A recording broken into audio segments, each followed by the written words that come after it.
Good day to all and welcome, and thanks for attending today's general session of CAWA's February leadership meeting. I'm Rodney Perini, President and CEO of CAWA. Thanks too for taking time out of your schedule today to be with us. We believe we have a tremendous program for you today. I would also like to thank the sponsor of this leadership meeting virtual platform, and that's the group made up of Pronto, Federated Auto Parts, and the Automotive Distribution Network. Furthermore, I'd like to thank all the sponsors for all of this week's meetings. We appreciate their support tremendously. They include Hart Marks Advisors, Interstate Batteries, Parts Authority, O'Reilly Auto Parts, and Mando. Thank you so much for your support of this leadership meeting. I also wanted to mention that CAWA had Yang members at a regional meetup yesterday afternoon, and CAWA, through its board of directors, is committed to support continuously the efforts of Yang throughout the future. We were so pleased to be able to co-host with O'Reilly Auto Parts this Yang regional meetup. Well, again, we have some great and interesting presentations for you today. Questions and answers. There is a button on your screen where you can send in a question if you have questions for any of the speakers that you're about to hear. Our first speaker, who is a very good friend and supporter and partner of CAWA's government affairs efforts, has joined us today, and we're very pleased, and that is Bill Hanvey. Bill is president and CEO of the Auto Care Association, and before joining Auto Care, he was the vice president of the Automotive Aftermarket Suppliers Association, where he totally managed their headquarters operation. Bill has spent 35 years plus in a career in the automotive aftermarket, so he knows the industry quite well. He worked for companies such as Tenneco, Fleet Pride, Dorman, and Schaeffler Group USA. He was awarded Northwood University's Educator of the Year, has served as a volunteer for several industry associations and groups, including the trade press. Bill graduated from St. Bonaventure's University. Today, Bill's presentation is entitled Adapting the Change to Change in the Aftermarket. Ladies and gentlemen, our friend, Mr. Bill Hanvey. Rodney, a pleasure to see you, albeit virtually. I certainly, along with the rest of the crew, would rather be there in person, but really appreciate the opportunity to address the group and say hi and talk about some industry statistics and some other things, some other things that might be going on these days, but really appreciate the opportunity and very thankful to you for your support of Yang. The men and women from Yang are our next generation of leaders, and they just continually to amaze me and put me in a good place in terms of where our industry is going to be during the next generation. So Janet, how about next slide? Let's get this party started, and I'm ready. So you may have heard that there was a ballot question in Massachusetts this past election day, and we won. So now what? Go ahead, Janet. So we won by 75% of the voters chose to vote yes on one. We didn't lose a single county in Massachusetts, and we won the ballot initiative against a $30 million spend against the automakers in what was a very combative smear campaign that was levied against the men and women against our industry. But we prevailed. So go ahead, Janet, if you would, for the next slide. So what does it mean? What happened in Massachusetts? A couple of key elements that all of you should be aware of. Number one, singularly, it provides the car owner with the control of their vehicle-generated mechanical data. Number two, it requires vehicles to be equipped with standardized and an open access platform. So the data coming off the vehicle is standardized, and that would be on all particular platforms beginning in 2022. The platform should be accessible to the owner through a mobile device. It permits the owner to authorize where they get their car fixed. Kind of important, right, for our industry. It prohibits requiring authorization from a vehicle manufacturer for access to the OBD2 unless standardized across all makes and models. And then finally, the access should include the ability to send commands to in-vehicle components for maintenance and diagnostics. So pretty simple, but some key messages. The key message is the fact that the consumer is able to choose where they get their vehicle repaired. Pretty simple, right? So Janet, next slide. So I sent a nice letter the day after Election Day to the head of Automotive, the Alliance for Automotive Innovation, basically extending an olive branch to say, hey, look, the voters of Massachusetts have spoken. So the answer to that nice letter was a lawsuit. And amongst the allegations that the Alliance for Automotive Innovation is alleging in their lawsuit is that, number one, that the Massachusetts Right to Repair Act is preempted by federal law. We can't be compliant without exposing critical vehicle systems to cyber attacks. The ballot question violates the car company's trade secrets. The list goes on and on and on. So they basically threw a bag against the wall to see what has stuck. The Massachusetts Attorney General has agreed not to enforce the ballot question until the court rules on this lawsuit. We expect it to be within June, by June 15th, and then a decision would be made by July 1st. So go ahead, next slide, please, Janet. So actually what's happening is that the automakers have sued the state of Massachusetts, and the lawsuit has to be defended by the Massachusetts Attorney General. The judge has narrowed some of the things that they brought in the lawsuit, and they've narrowed that lawsuit to federal preemption and cybersecurity, which, by the way, is of the utmost concern to us. Massachusetts Attorney General's office is interviewing technical experts in order to provide documentation about how we are going to be able to access that data cybersecurely. So we're working with federal agencies to ingratiate ourselves to the new administration and the new appointees to ensure them and give confidence to them that we indeed can carry out the elements of the law. So Janet, next slide, please. So what's our current plan of action? Number one, we're working with the Massachusetts Attorney General to build our case to support the ballot question. Even though we're not named in the case, obviously we have to support it and provide that expert documentation, right? So in the meantime, now the real work begins. So in order to get that data from the cloud or from the vehicle itself, we have to have those cybersecurity principles put in place, and we have to have that done securely and at all the specifications that I spoke of earlier. And that is done through the secure vehicle interface. And that is something that we are working on right now as an industry initiative to ensure that all parts of the industry are represented. So really the hard work has begun in terms of being able to implement that. So Janet, next slide, please.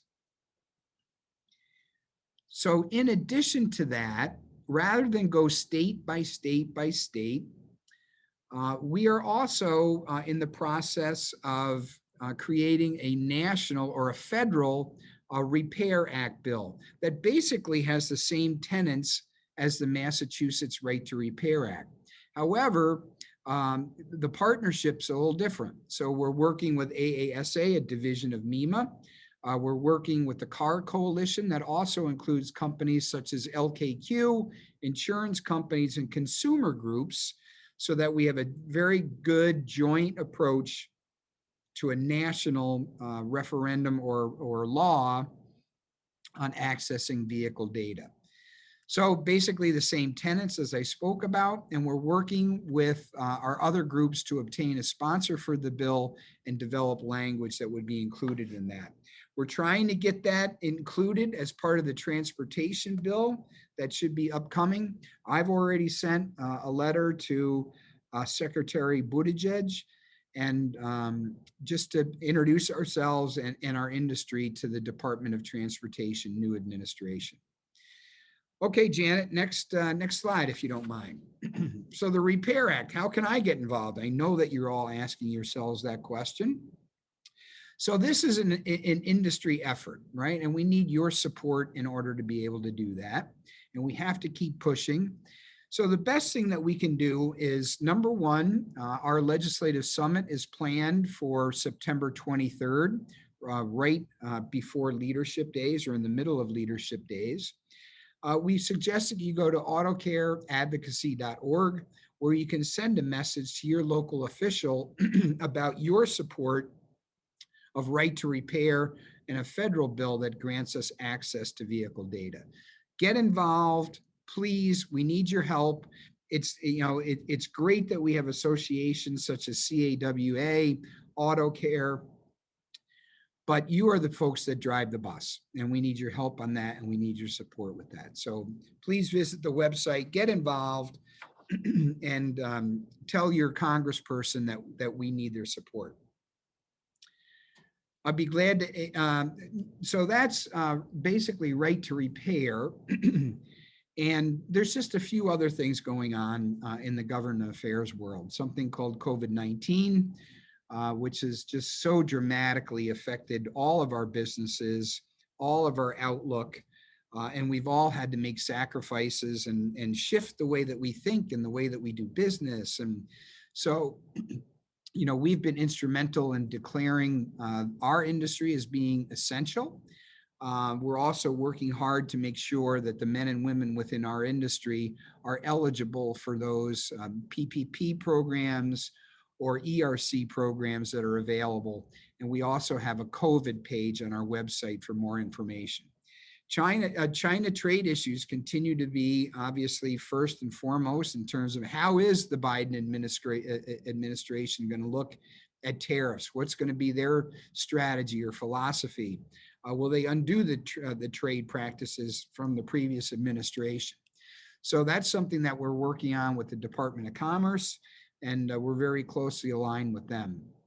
I mentioned before the transportation bill and funding the highway construction. So are we going to take a different approach to the gas tax that's currently in place? Are they going to look at a miles driven approach?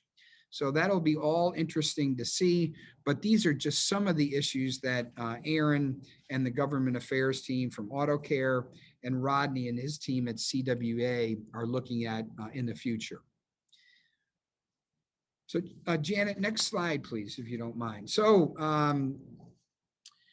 when I had my introductory kind of kickoff presentation, right when we went into lockdown, there was a phrase that I used that I continue to use to this day, and that is we need to make decisions based on fact rather than fear. And the use of data and the availability of data has become so critical to our industry going forward. And we've really tried to put in place some good data products for all of you to be able to make your businesses more efficient and give you a better snapshot out of the windshield rather than through the rearview mirror. So go ahead, Janet, if you don't mind. So as I mentioned, we have these great data points available. We just introduced a new website with AutoCare where you can access all these data trends. You go to AutoCare.org. And then you'll have to change your password and get in, but I highly recommend you do that. And you'll find some of the statistics that you see in this presentation coming up. So go ahead, Janet, if you don't mind. So when you take a look at the resale sales in May versus consumer confidence in gray, you can see that retail still is kind of plugging along and doing pretty well. And what you're going to be able to do with the data that we have in TrendLens or on Autocare.org, you're going to be able to graph some of those industry trends and industry data points against one another to see the true net effect on some of the indicators on our business alone. So this is a chart that we constantly keep in touch with. Go ahead, Janet. So if you take a look at one particular product category, some categories performed well despite the epidemic. So if you look at air conditioning components in orange versus lower vehicle miles traveled, you can see on the right-hand side of the chart that we still had higher unit sales, actually higher than the year before, despite the low vehicle miles traveled. So it's always kind of a crapshoot in terms of how people are going to get their vehicles repaired and what they're getting repaired. So next slide, please, Janet. So similarly, just as air conditioning components performed well against vehicle miles traveled, they also performed well against consumer confidence. Even as consumer confidence, if you look down to that right-hand quadrant, plummeted, air conditioning sales did maintain their levels or in some cases grew. So really kind of interesting. And these are some of the data points, again, that you're going to be able to find on the website. So how about employment in our industry? I'm so proud of the fact that we employ 4.5 million men and women in our industry. And obviously the epidemic has had a pretty significant effect upon our industry in terms of employment. But we're clawing our way back, as you can see.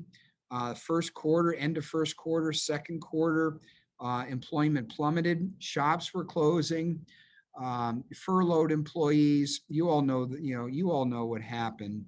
But you're beginning to see a good rebound in aftermarket employment in correlation with business confidence. So that's good news for us. So go ahead, Janet.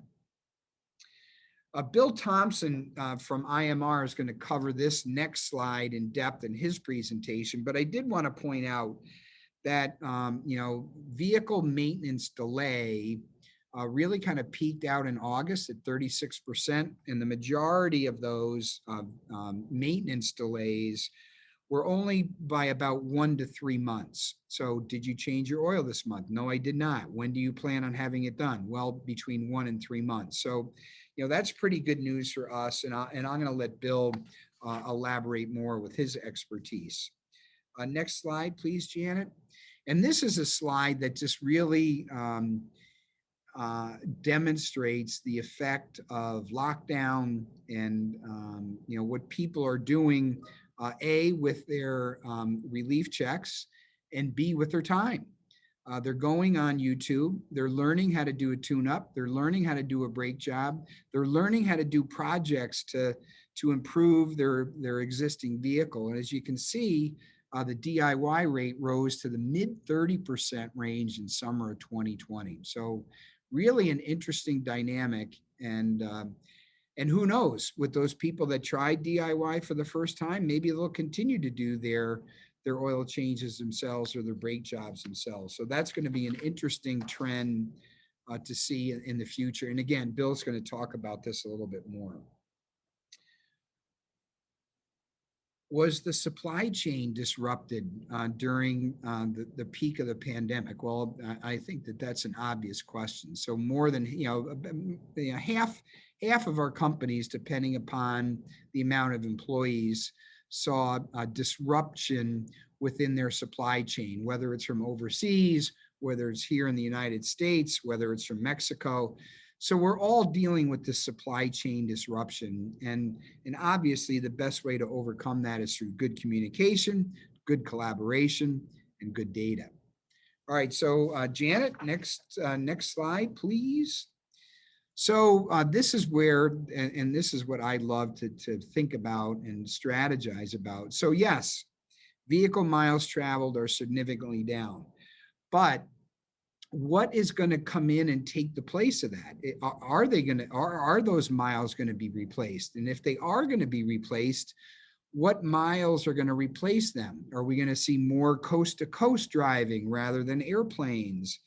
Are we going to see commuting drop off significantly? So that is a big factor, obviously, vehicle miles traffic. Used car sales, we're going to get into in the next slide. Higher sales, the highest growing category of our VIO, or vehicles in operation, the fastest growing category are those vehicles 15 years and older. And you hear it time and time again from people, hey, I'm going to hang on to this because I can fix it. So that's going to be an interesting dynamic going forward. And then finally, what effects did the pandemic have on new car sales? So go ahead, Janet. So I don't think, I hope this is of no surprise, but used car prices rose in 2020 following the increased sales, right? And then new car dealer sales increased slightly throughout the summer of 2020, even as prices rose. So I think the expectation for IHS was about 14 and a half, maybe 15 million new vehicles on a typical last several years of about 17 million. So message here, used car sales are hot. New car sales, they're throwing in some incentives at them, and they're just continuing to try and gain some ground back that they lost in the second and third quarters. So go ahead, Janet, if you don't mind. But you take a look at December on the used vehicle sales, and their volume was down 5% year after year, right? So the total VIO, about 38 million that were sold in a year. Versus 37 million in November of 2020, right? Interesting dynamic, and used car sales again are a dynamic that we're watching because it helps our industry, of course. All right, Janet. So vehicle miles traveled. So you'll notice under the bullet Arity. So based on Arity miles, so we have just begun to make available a real-time vehicle miles traveled by a company called Arity in conjunction with Allstate. And what that does, and what the type of data that we get, it's based on 23 million vehicles that are transmitting real-time vehicle miles traveled data. In the past, we would have to wait sometimes 2-3 months for the Department of Transportation to post their vehicle miles traveled data. Now, it's basically day to day or week to week, so that we can see some of those significant trends well in advance. And our Arity data pool, as I said, is 23 million vehicles. That has decreased by about 13.1% in 2020. All right, Janet. So just to give us, I spoke about that 23 million vehicle database in terms of what you're utilizing for Arity miles. And as you can see, when we back graph that, it's very consistent with what the Department of Transportation published. So that adds proof and credibility that when we follow these 23 million vehicles, that it very much is closely aligned with the back data that we're receiving from the Department of Transportation. So it's good data, basically, is the message there. So go ahead, Janet. So we talk about our commute. The commuting is down, short distance trips are down. And one of the biggest drivers of those short distance trips are picking up and dropping kids off at school. And, so when are we going to get back to normal on that? So you take a look at it. They're trying to get back to the classroom. I think we underserve the importance of kids being in school on the effects on the economy and specifically on our industry. And as you can see on the right-hand side, about 38% of the school districts now are full-time virtual, 24% are hybrid, and 38% are in person. So it's still all over the board in terms of where they are and whether the kids are in the classroom or not. So that's obviously an important statistic for us. So we all know, we all have our own personal stories about how working remotely has affected our respective organizations or us personally. But when you take a look at it, 80% of the organizations that were part of this study are now saying that they would allow remote work at least part of the time, 80%. And that's just going to change so many things. It will change commercial real estate. It's going to change traffic patterns. So it's going to be an interesting thing. So 47% of the companies are full-time virtual, flex 43, and flex hours 43%. So obviously a big effect there. But when you talk about safety and what consumers are concerned about, they're less concerned about taking a vehicle to the repair shop for service or shopping at a parts retailer than they are about taking an Uber or public transportation. So that bodes well for us in terms of now your personal vehicle is your own personal hygienic bubble. So, and many people are viewing their car as such. So that's an important thing for us to take a look at. And on the next slide, Janet, you can see that public transportation is down 60% year after year. And you know, I can speak to this personally. Living in DC, I was a frequent traveler on the metro system, and it's a ghost town. It's literally a ghost town in terms of what transportation's being taken. They're making severe cutbacks in terms of their schedules and the amount of stops that these trains are making or buses are making. So Google searches for directions to transit stations are down 42%. So another interesting thing. Uber and Lyft, they're down 71 and 73% for year after year for December of 2020. For those of you that watched the Super Bowl, you saw the Uber Eats commercial, support local, support your local restaurants. So they're obviously trying to reinvent their businesses to keep those Uber drivers busy and on the clock and working. So again, no surprise here. It basically reinforces the first slide that we talked about. So we can go ahead and proceed through that. So, and by the way, this presentation and the others, I believe, will be made available after the show. So another source of data is our demand index. And with the demand index, it's another effective tool where you can benchmark your product categories against the industry. So we receive point of sale data from all those providers on the screen right now. It's a little better than 80% of the industry. And what we do is we receive point of sale data from them, and then we turn it into an aggregated baseline report for particular product categories. So go ahead, Janet. So if you take a look at brake product lines, that would include pads, shoes, calipers, master cylinders, and we can chart that. So beginning at month 1, which is at 100%, if you're a brake supplier, you can now chart your growth or decline based upon the industry. And you can also chart this data against other data points that are within our trend lens tool. So go ahead. So we also do it, that's unit sales. We also do it by dollar sales.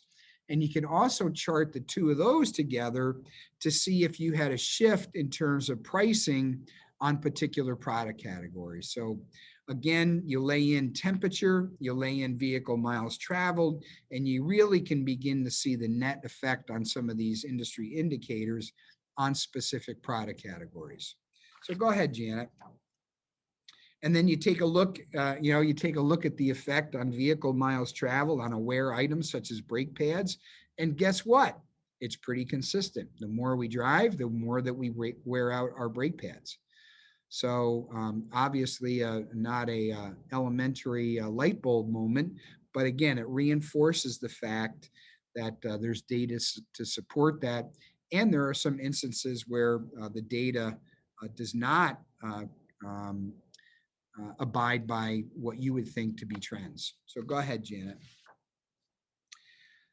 So I ran through a lot of data.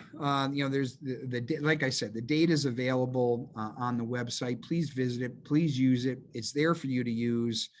And there's a lot of different ways that you can get engaged in the industry, one of which is by attending today's conference, thanks to Rodney and his team. But we recommend you take a look, see what's on the website, become engaged in the industry and become part of the industry. Next slide, please, Janet. So for the folks that are in California, this is kind of relevant, right? So we've heard a lot recently. For those of you, again, that saw the Super Bowl, you saw the GM commercial with Will Ferrell chastising Norway for being an EV country and being in front of the United States in terms of EV adoption.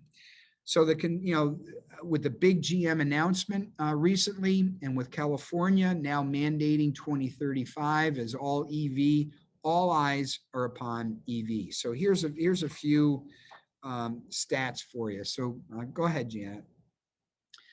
So despite the elevated amount of conversation around EVs, when you combine hybrid and EV, they still only account for about 4.3% of the vehicle population.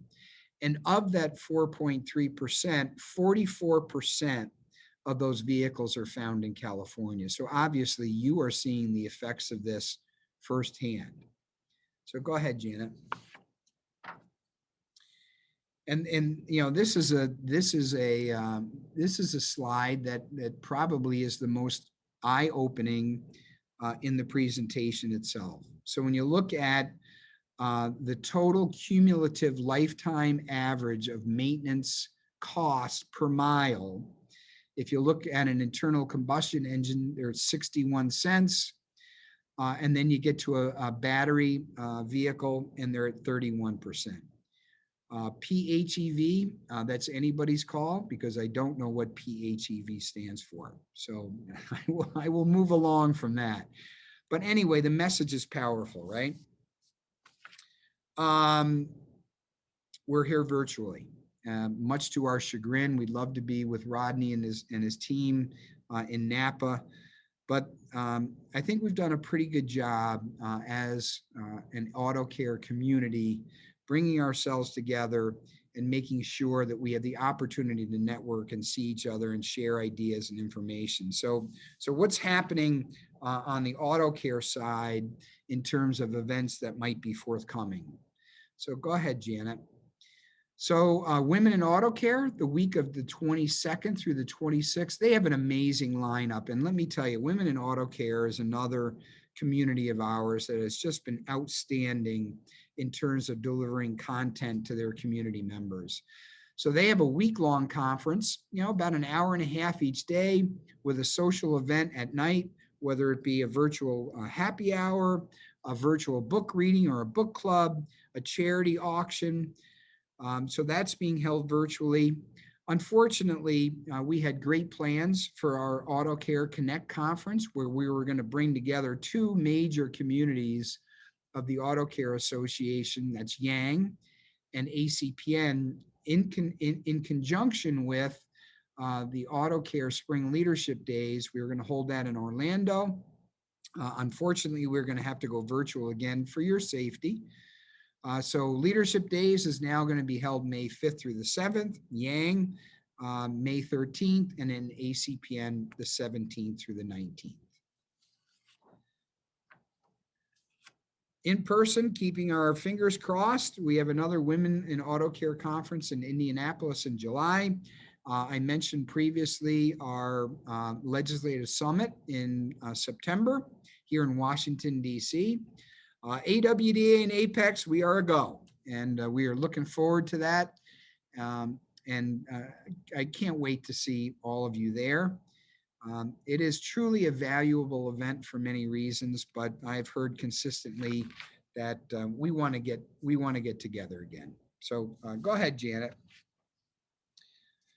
So how do I get engaged, stay engaged? I don't mean from a matrimony perspective, but I mean with the industry, right? So there's a couple of different ways. Janet, why don't you go ahead? Go to the new AutoCare.org, update your profile. Please don't update. Please do not update my profile. That's greatly appreciated. And tell all the people in your association or your businesses to go ahead, create their own profile so that all of you are able to get the data that I had mentioned on today's call. So that's all I got. And I know it was a lot of information, but it's great information to be able to share with all of you. We're putting tools and benefits together to take that data to help make you better business decisions. We so appreciate your support. Rodney, we so appreciate your partnership. And I want to thank all of you for being with us today and again for your support. So thank you. Rodney?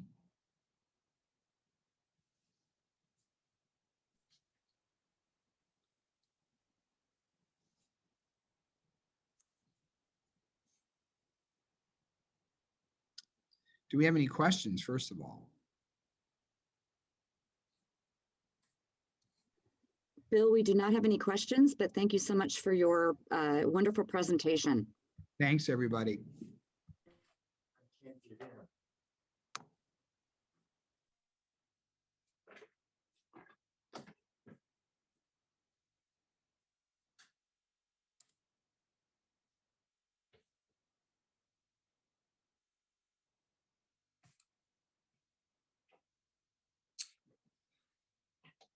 Okay, I think we're moving forward. Thank you, Bill Hanvey, for your support, your partnership. And we appreciate your comments today. Very well done. Our next speaker is Bill Thompson. Bill is president of IMR Incorporated, which was founded in 1975. It is an automotive market research company that conducts syndicated and proprietary market research studies that focus on consumers, repair shops, and technicians. More specifically, IMR focuses on parts and service purchasing behavior, trends, and replacement rates as well.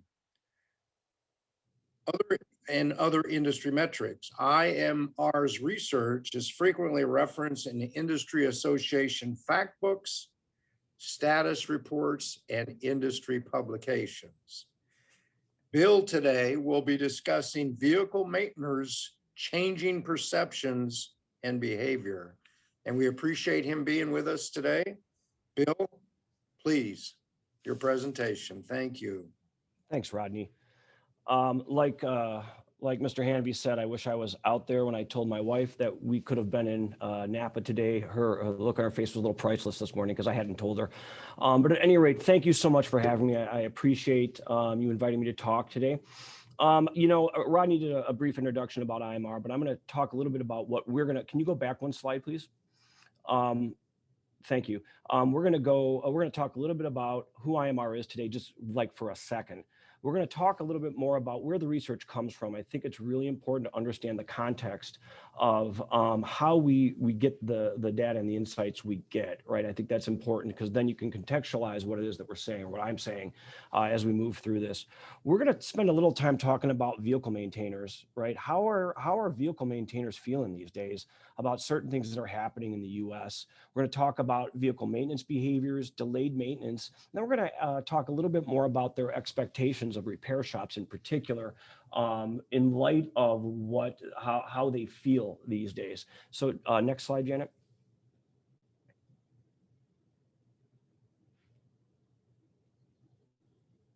All right, thanks. As Rodney said, we're an automotive market research company, syndicated research, consumer research, shop research. We talk to over 100,000 consumers a year. We talk to 20,000 or more repair shops a year. We cover a lot of ground in the industry on the syndicated side with a lot of different research. We do custom research as well. So I'm not going to belabor that point because Rodney already went into it. Next slide, please. So let's talk about where the research and the data is coming from and the insights is coming from that we're going to talk about today. It's a bit important. So we do a large tracking study called CAMS. It's a consumer vehicle maintenance study.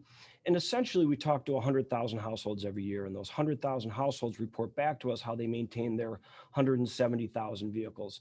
We track over 200 parts and services, and we get a lot of stuff out of this, meaning category data, category insights, consumer demographics, DIY, DIFM trends, delayed maintenance, and it kind of goes on and on. I think what's important here is that while we track all those individual parts, what we typically like to do in more of a macro sense, we like to aggregate that data together because it's a really good snapshot of what's happening in the industry. This study is not accessories. I think it's really important to understand that. The way to think about this study is we're really talking about the things that keep the vehicles running. Right, it's not the Pimp My Ride SEMA stuff, right? Air fresheners, mats, tonneau covers, etc. It's oil and filters and ball joints and ride control and engine components, right? We want to understand that. So methodology is really important. So in this particular study, when we talk to consumers, we balance to the consumer population, which is very obvious, and then we balance to the vehicle population as well, which is really important when you do parts-based research. And I think everybody on the line can imagine what would happen if we had too many older vehicles in the study. Replacement rates go up, DIY goes up, aftermarket share goes up, too many younger vehicles, DIFM goes up, warranty work goes up, dealer share goes up, right? So we have to strike that balance. The weekly vehicle maintenance monitor, though, is something that we've done for quite a while. We started doing at the request of our customers roughly in July, and every week we talk to 1,000 households. The vehicles skew a little bit older, but it was really an effort to get us an idea of what was happening a little bit more quickly than some of our monthly and quarterly studies, because there was an idea that things were changing extraordinarily rapidly, and we needed to have a better insight into what was happening. And so that is another study balanced. It really balanced the consumer population. All right, next slide, please.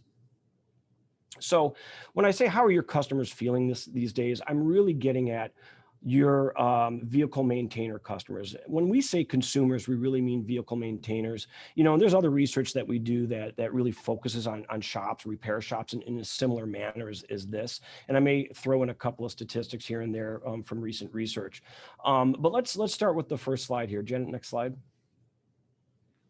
So one of the things that we're trying to really get at is perception here. And, you know, there is a constant perception amongst the vehicle maintainers about what's happening in the U.S. And so we asked them about their impression of the coronavirus situation in the U.S., right? You can see if that light blue line getting a lot worse or getting or a little worse, right? It kind of met in the middle, and people started feeling a little bit better in August of this past year. But come October and then come November, all of a sudden we saw the perception of the vehicle maintainer, especially around coronavirus, feeling like it was getting worse, right? And what I would say is when we look at these numbers, if you look up at that top box number, that 55.8% getting worse to the Northeast versus the West, 48%, it matters where you are in the country. The South isn't necessarily the same as the East. The Northeast isn't the same as the West. But when you look at it in aggregate, nearly 50% in the last week, which is about the first week of this year, thought that the coronavirus situation was getting a lot worse, a little worse. Next slide. Then we talk about economic optimism, right? And it follows a very similar path. These two perceptions follow, like I said, a very similar trajectory. We get into October, we get into November, and in particular at the end of October, early November, you can see that the vehicle maintainers' economic optimism dropped. And that's 1,000 people a week talking about this with us. And what I find interesting is just as of today, University of Michigan released their early February consumer sentiment numbers, and the February sentiment declined again. They also, the same consumers out of that same study also view the economic situation less favorably, even at the beginning of February this year. So we've got this situation where, people are fearful of the coronavirus. They're not feeling really good about the economy. And what I think is even more important is when we ask ourselves, who are these people? In the University of Michigan study in particular, it was primarily households that made under $75,000. And if we ask ourselves who our customers are, when we think about the core aftermarket customers, those people and these people that are talking about this, they're in our wheelhouse, right? They're our people, if you will, coming into the aftermarket. Next slide. Their fear of getting coronavirus. The one constant that has happened week in and week out across the board is that the fear of getting coronavirus, right, has not changed. And I say that a little bit only to the extent that in the last month and a half, it's probably one of the few times we've seen the very worried outpace slightly with a somewhat worried. And so alongside, right, how is coronavirus situation? How is the economic situation? Are you worried, right? These are perceptions that are real. They're real in our customers. And I know everybody that's been on the phone here, retailers, WDs, the shops themselves, the big box stores, they're all mitigating to these fears because we know them, but they're real and they're not abating, which I think is the other thing to really realize is that this is an entrenched perception, right? And we have to ask ourselves, what are those things that are going to change these somewhat entrenched perceptions? Next slide. And as Bill mentioned, we'll talk a little bit about this. How worried are you about being exposed to COVID and where are you? So as Bill had mentioned in the prior slide, traveling on public transportation and ride sharing are it. And that's good for us, right? Good for the automotive aftermarket in that every single personal vehicle is going to be a safe haven, if you will. Right. Anecdotally, we talk about what people are doing. I can tell you that my high school or my daughter who just entered college, if you will, when she comes back, because there's no place to go, she drives around in the car with her friends and listens to music, right? So it's a bit of a safe haven. We see a little bit of these things happen all over the place. And it doesn't, and while shopping in store at Walmart or, or Target or the zones and the advances will rise in the world a little bit less than riding on public transportation, they're still there. And the mitigation is, of course, occurred within these organizations. But then again, taking my vehicle to a repair shop as well is about 30%, and it stayed relatively flat. Next slide, please. And to be more specific, when I say flat, if you look at the top line, this is another one of these things that has been really a constant, from July all the way through into December and early January, right? Is there some fear here actually showing up at a shop? And the answer is yes. On the flip side, the people that say I'm not scared at all is probably around 20%. So people, the other, if you will, 50% are somewhere in the middle. I would say indifferent, but 30% outweigh the people that are not fearful at all. And public transportation is what it is. We've heard it constantly. And again, I don't have any predictions here, but it's going to be a long haul for the public transportation industry as vehicles become that safe haven and people's work habits change, right, as Bill had mentioned in the previous presentation. Next slide. So one of the other behavioral pieces that we've been tracking is the notion about if your vehicle needed maintenance or repair today, what would the consumer do? And so every week we were asking these questions: what would you do? What would you do? How likely would you be to do these things? I think the first one is a very interesting sentiment. It's accepting an appointment in the future for your vehicle's next scheduled maintenance. And the reason I say that it's important and a very interesting insight is because, like going to the dentist or the doctor or getting your hair cut, there is some notion here that consumers are actually willing to have a shop schedule them for a future appointment. Right. And so if we think about where we're at today and the way that we might change businesses or shops may change their businesses, this actually is a place where they might be able to continue to retain business should they adopt this type of a process. Right. And then the requisite things like, looking for least expensive options. A good almost 50% want to touch the shop experience at the shop. right? They're going to continue to look for look at reviews. They're going to continue to want to pay more for higher quality, longer lasting auto parts. They're going to look at parts brands. But here's one of the things that changed, which I find very interesting as well. If you look at it's probably the fifth one up. Purchase parts online from parts sources like AutoZone, Advanced, and O'Reilly's.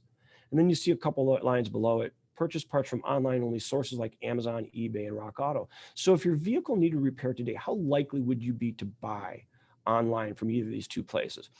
While the numbers themselves are all nice to look at, what I think is really interesting is that over time they've flipped. It used to be the other way around, come July, August, in those timeframes where the percentage of people saying I'm more likely to purchase online from sources like Amazon, eBay, and Rock Auto, J.C. Whitney, outpaced AutoZone, Advanced, O'Reilly's a little bit more. So that actually is a sentiment change that has occurred over the last 6 months. Next slide. So how have these vehicle maintainers changed their behavior? We're gonna show a couple of slides, and one of them will be a repeat. Next slide, please. One more. So DIY, DIFM change. Again, not accessories, the stuff that keeps your vehicle rolling every day, right? And so on any given year, we would probably say, it's about a 25-75% proposition in terms of the percentage of parts that are being installed as DIY versus DIFM. And you can see this number topping out around 37.5% come October-ish in this rise. I would tell you that what we've seen in Q3, we see the numbers dropping slightly in the latter part of the year, but we have had some indications of some recovery in the DIFM side of the business as well that we've been keeping track of. And while it's not gangbusters, it is actually occurring. Next slide. Then we talk about where are they going, right? And this, I almost feel like the slide's beating a dead horse slightly because I'm sure everybody's heard about this, but if you look at online parts sources from the hard parts, the stuff that keeps your vehicle going perspective, 9.9% in 2019 was really kind of that hard parts and chemicals aspect of the business in terms of online parts sources, Amazon, eBay, J.C. Whitney, Rock Auto, etc. And then you fast forward and you can look at this growth.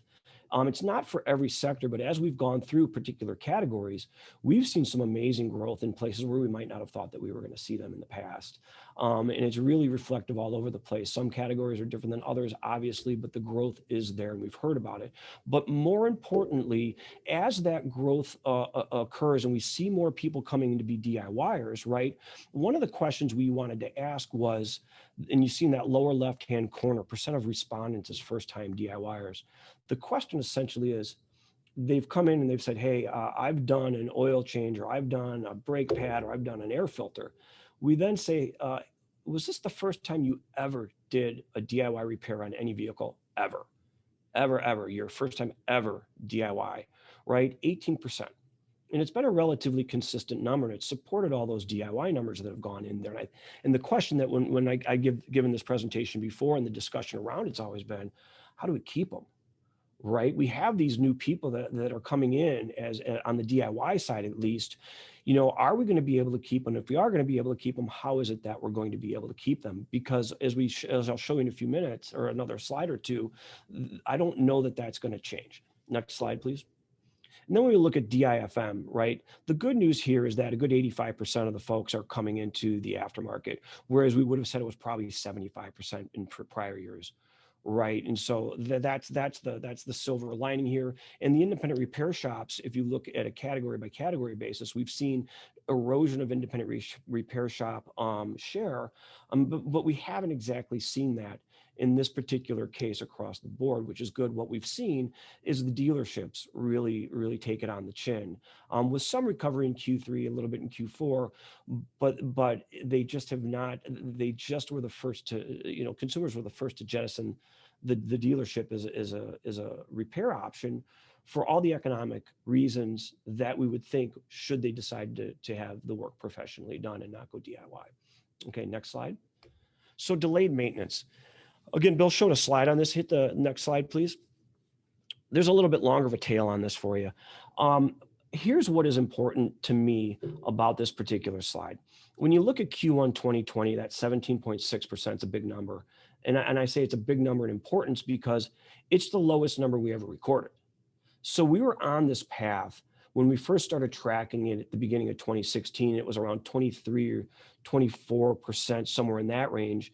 And we see this number decline over time. And it's a little bit here and there and continuing to decline up until Q1 2020, where it hits the 17.6%, and then it just skyrockets for all the reasons that we know. And it stays this way in that 25, 26, 26. Whoops, can you go back one slide? That 25, 26% range, and it stayed that way. And it's not as if these people are staying there and delaying forever. They are delaying for a few months here and there, and we see that very consistently. And every week that we run this, it's that same process. So there's a lot of delayed maintenance that's occurring in the marketplace. And I would submit that as people get busier, obviously as they drive more, schools open and things like that, right? Jobs rebound, these numbers will fall. Next slide, please. And again, when we talk to them and say, what did you delay? I delayed my air filter, my oil, whatever it is. Are you going to be a DIY or DIFM? I'm going to be DIY. Well, where are you going to go? Where do you intend to go when you do decide to have this work done or buy the part? It's very similar to what they say that they're actually doing, right? Because we always want to say, well, I know you said that, but did you really go and do that? And these numbers are very, very similar. And even if you look down at the bottom, we do ask them, hey, so you're going to be a DIY, or is this going to be the first time you ever do anything on your vehicle ever? 17% of them are saying yes, right? So there's not this massive gap where you see 30% saying, yeah, I'm going to do it, and then they don't. There's a very consistent churn here with these with the DIYers. Next slide. And then similar on the DIFM side, the intended channel for purchase, the intention, the big takeaway here is the intention just is not the dealerships, right? I know the share is higher, but the intention isn't necessarily to go there. And that just means that the aftermarket is still, during this period of time, going to be the channel, if you will, of choice. All right, next slide, please. So then really the question is, what do these folks expect of the repair shop? So we talked to 25,000 households and we said, hey, so you're going to go to a repair shop to have your vehicle repaired. You know, how do you expect them to keep you safe? What do you expect them to do? Right. So next slide, please. So we basically said, what do we expect now versus, well, what do you expect where you live to happen once things ease up? And what you'll notice, and I don't think any of this is a surprise, is people are expecting hand sanitizer, customers to wear face masks, employees to wear face masks. They want to limit the number in the waiting area. They want disinfection of that waiting area, social distancing markers, disinfect the interiors and the keys, right? Those are all things that are on the list. But when you say to them, well, when things kind of start to return a little bit to normal where you live and it loosens up, what do you expect of them then? Well, the rank order is the blue numbers. The first thing they expect is to continually have hand sanitizer available. The second thing is increased disinfection of the waiting area. The third thing is disinfection of the vehicle interiors, right? Then the limit of the number of people in the waiting areas. And then tied for fifth is masking. And the one thing that you'll notice, and that I don't have on here, is the people that said nothing, but you'll notice that the continue and normalized numbers are actually quite a bit less than they are what they want to provide now. So there's this perception when we ease off of restrictions and things like that, that their expectations of the shops are going to be slightly different than what they are now. We won't necessarily be continuing the same things. All right, next slide, please. All right, so I'm going to go completely off topic here. I talked to Rodney. He said, you know, it might be nice to show a couple of these, a couple of metrics here. The middle of the pandemic, and we're also feeling this right now. We talked to, again, 25,000 households. We like that number. It's an extraordinarily big representative sample of households in the US. And the whole idea here was for us to understand how households perceive the trades as an occupation. It's something that in the back of my mind, I wanted answered for a long time. So we started to answer it is the bottom line. And what we're really getting at with this data set is to really understand not just the all occupations, but we want to understand automotive as an occupation as well. In other words, to paraphrase, we're asking, you know, how do they feel about the trades? Has their perceptions of the trades change during the pandemic. And then if they had a family member or a child that was thinking about doing it, would they even recommend it? And then what trade would they actually recommend? And so through this massive data set, when we publish the white paper in the next couple of months, we'll be able to really talk about regionality and who are our most likely consumers, if you will, households that would actually recommend our industry as an industry to go into, so we can get very detailed with it. So next slide, please. So don't hit yet. But so everybody in the back of your mind, what percentage of the households said that their perception of the trades has become more favorable due to the pandemic, right? Hit enter, please. So a good third of those 25,000 people thought that the trades are more, they think more favorably of the trades as a result of the pandemic. Next slide, please. Now, if a family member or child was considering a trade, what percentage of households would recommend the trades as an actual career choice? Would they steer them that way or would they not steer them that way? Hit enter, please. 40%, and this is extremely likely. This isn't even top two box. 40% said they would be extremely likely to recommend that family member or child to go into the trades, which is a really encouraging number. Next slide, please. And then of those 40% that basically said, yep, I'd make that, I'm extremely likely to make that recommendation. What percentage of those people would actually recommend being an automotive technician? Enter. Two-thirds, right? That's out of 25,000 households. And we've pared it down, mind you, to those extremely likely people. But what that means is that there is a perception that trades maybe aren't as bad as maybe we thought they were. We know this because we're in the industry, right? But there is an audience out there that believe that the trades are a very viable career choice, and they're very likely to make that recommendation. And by the way, while we don't have it rank ordered here, automotive technician was number 2. I don't recall what number 1. It might have been electrician. Right, but automotive technician was number 2. So we're really looking forward to putting this data out in a more succinct and digestible format. But I wanted to at least give a sneak peek, as Rodney said, everybody online might be interested in hearing this. So next slide. And that's it for me. So if you do have any questions, certainly ask them now, or you can reach out to me at the email address that you see here.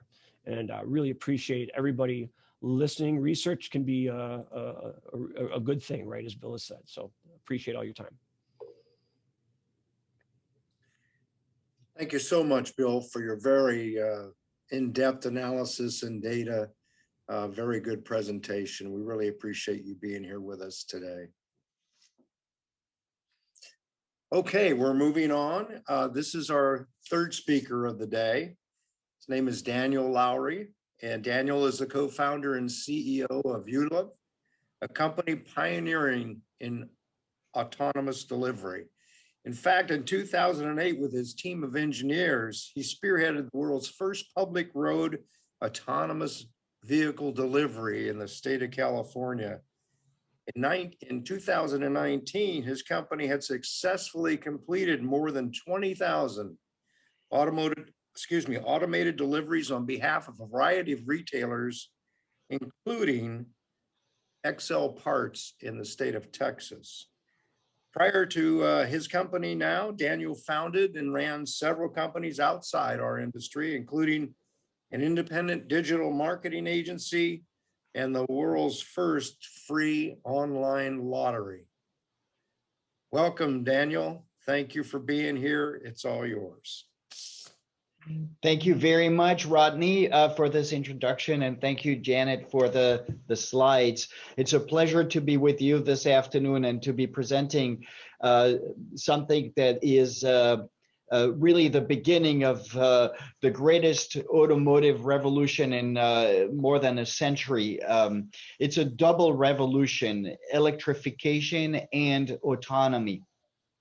And the story we're going to be talking about today is really interesting for the audience because, first, because it will definitely revolutionize delivery of auto parts, and also because it might give you some cues as about how the auto parts business might change in the future, as our two previous guests started talking about. Are we going to be needing oil filters, AC batteries, engine parts, etc.? All these questions are really beginning to shape the future of the auto parts distribution industry. I was actually recently told a telling anecdote about one of the largest automakers in the world having an executive leadership meeting several months back and saying we need to take action immediately. We're going to shift half of our R&D towards electrification. And then a few months later, the same group meets again and says, well, actually, we're going to shift 100% of our R&D worldwide towards electrification. Those stories are starting to become more and more common around the world of the automaking business, and it is definitely going to be impacting the auto parts industry. So, talking about what the benefits of this revolution will be for the automotive parts industry, we're going to be talking about autonomous delivery. And Janet, if you can please move to the next slide. 80% of deliveries will be autonomous and clean by 2030. In fact, that was a study from McKinsey that was in 2016. So really at the time they were thinking about 2026, maybe it shifted a few years, but this is definitely a trend that is going to happen. There's no longer a question of if, it really is only a question of when. Next slide, Janet. So in this world, in this context, Udelv's mission is to power the last and middle mile logistics industry through a proprietary delivery platform that's never been done before, and that will enable sweeping cost reductions. Now, if you think about what we're talking about here, for the world of passenger cars, autonomous vehicles are a revolution, but the interior of an autonomous passenger car is not going to be necessarily very much different from something we already know and an existing vehicle. For the delivery space, it is a very different story. We need to invent something that's never been done before. We've never had an automated cargo pod, if you will, or cargo vehicle that enables merchants, retailers, auto parts distributors to automatically load items into a vehicle, and of the other side, whether it's someone else at a store or mechanic or a dealership or just simply a consumer, to retrieve their goods without taking somebody else's. So this is what Udelv has created, and Udelv is the first and to this date only company in the world to have created something that enables automatic loading and unloading, as well as the automation of a delivery journey workflow. If you want to take to the next slide, Jen. And the future is now. In fact, as the discussion really around autonomous vehicle started over the past 2 or 3 years, but the reality is that this is something that started way before us. In fact, someone could even trace it back to the laws of motion by Isaac Newton. But in a more recent time, really this whole revolution of the industry started in 2007 with the DARPA challenge, the Grand DARPA challenge, which led teams, university teams, to start working on autonomous vehicles, and eventually led to the formation of companies. The winner of the DARPA challenge, the team that was the winner of the DARPA challenge, got acquired by Google and started the revolution around autonomous vehicle. In 2012, Google, which at the time was Google X and today is known under the name of Waymo, realized or started driving thousands of miles with their first vehicle that was autonomous. In 2014, came up with a dedicated autonomous vehicle that no longer had a steering wheel, no longer had pedals, and was entirely fully autonomous for experimentation in Mountain View, California.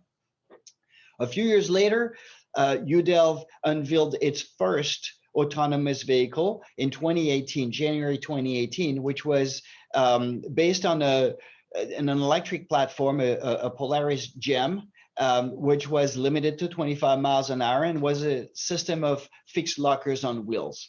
And we experimented with that for about a year with a dozen various types of merchant in the San Francisco Bay Area, and learned a ton about how to create an autonomous delivery vehicle. What we realized is the system of fixed lockers on wheels was not really very efficient for an autonomous vehicle, because by definition, the lockers are fixed, which means that they're either too big or too small for what you carry. And especially in the auto parts industry, where sometimes you have very long item or very big ones, you need to have something much more flexible.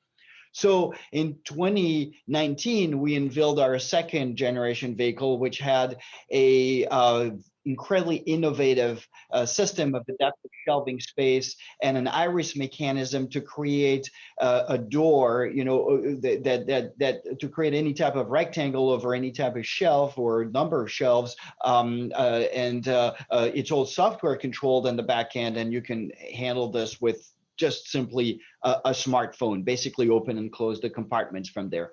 That leads us to 2021, which is now, and things are arriving as we speak. Autonomous driving is maturing, and the removal of the driver will happen in the next couple of years or so. Next slide, Janet. So meet the second generation of Udelv vehicle. This is a vehicle that we retrofitted a Ford Transit Connect, which is the most sold utility commercial van in the world, about 34% market share. And we retrofitted this vehicle with two things. One is the cargo pod, the automated cargo pod that I was talking about, with the dynamic shelving and the adaptive aperture that we call the Ayres. And the second part, of course, is the autonomous sensors.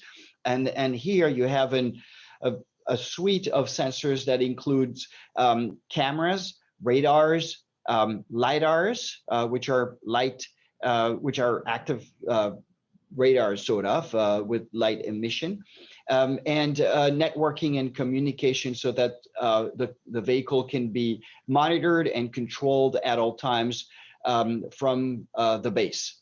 Next slide. If we dive a little bit deeper into this type of vehicle, which is the pioneer of autonomous delivery vehicle, we invented this incredibly innovative cargo pod that has flexible shelving. It has flexible shelving because in order for these vehicles to become financially viable for the industry, and we know how important this is for the auto parts industry, they need to be affordable. In order to be affordable, they need to be mass produced. And if we have to create a different vehicle for different types of industries, or even within the same industry, different clients, because they carry different types of goods, it's never going to be financially viable. We'll never be able to produce those vehicles in a sufficient number. In fact, if you think about a utility vehicle today, like a Ford Transit or GMC Silverado, Ford and GM makes the same vehicles for a number of industries, and it's being used by a number of different people. But by the time you have something that is autonomous and where you need to have compartments in order for people to retrieve their goods without taking somebody else, you need to sort of customize it more per industry and per type of good. But as I said, you cannot, it wouldn't be affordable to make a different one for every type of client. So we created this adaptive shelving where you can add or remove shelf. And if you're going to be carrying pills for Walgreens, or if you're carrying a muffler for an auto parts company, you can remove the shelves and get the entire space for you. And then we created this Ayres mechanism with horizontal shutter and vertical shutter. It enables to open it completely when you load, so you can load fast, or and close it and open only on one or several shelves at the discretion of the retriever of the goods. Next slide.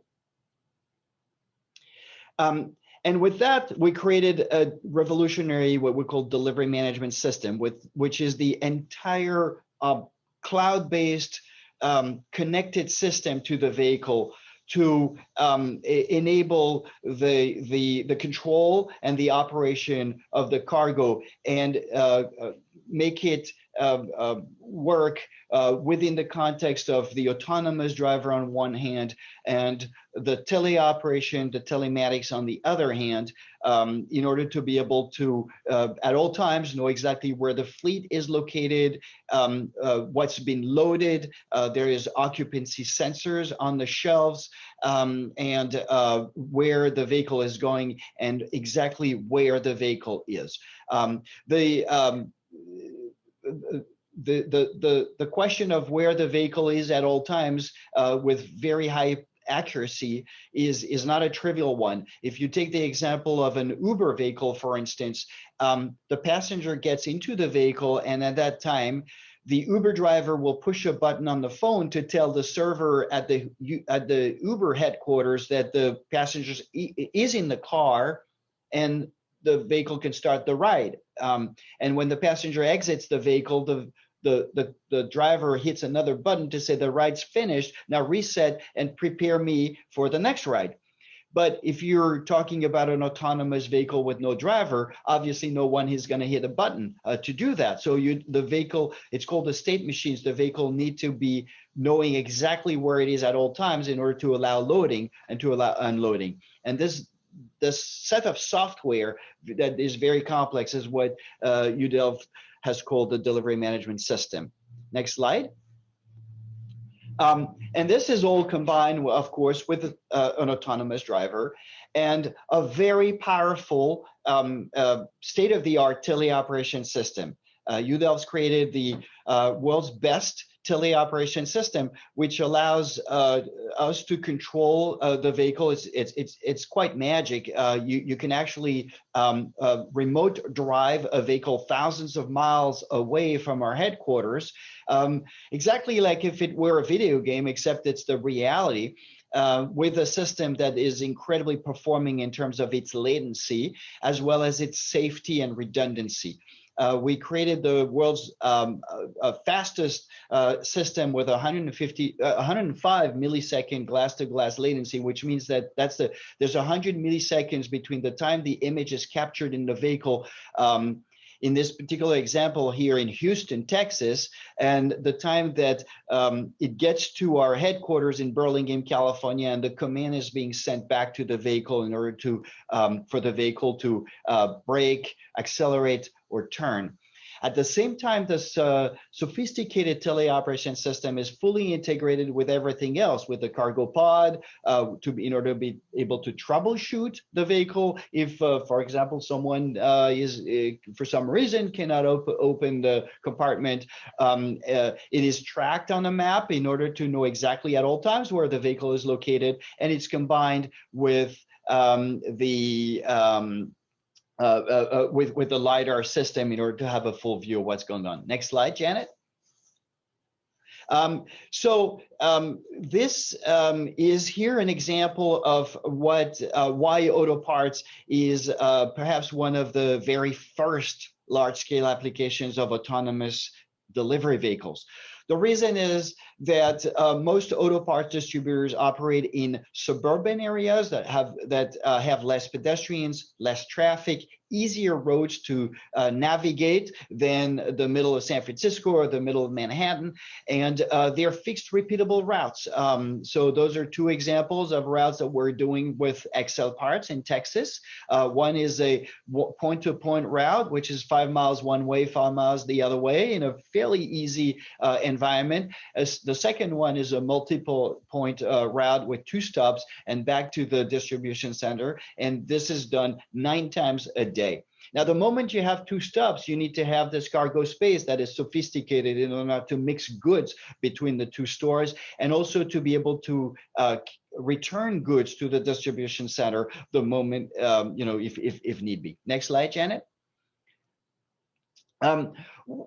Udelv system is ultra sophisticated to maximize delivery efficiency.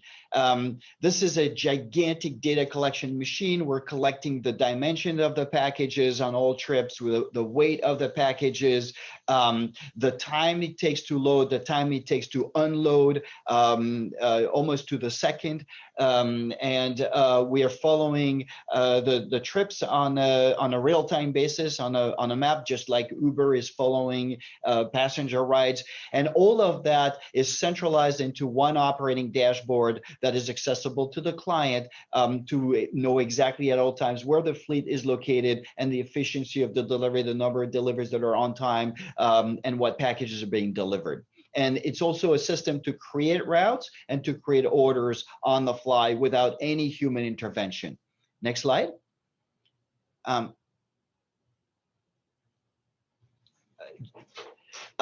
This is an example of the type of information that's being collected when you start putting computers in the mix and collecting a gigantic amount of data. This is an example of the distribution of packet volume in over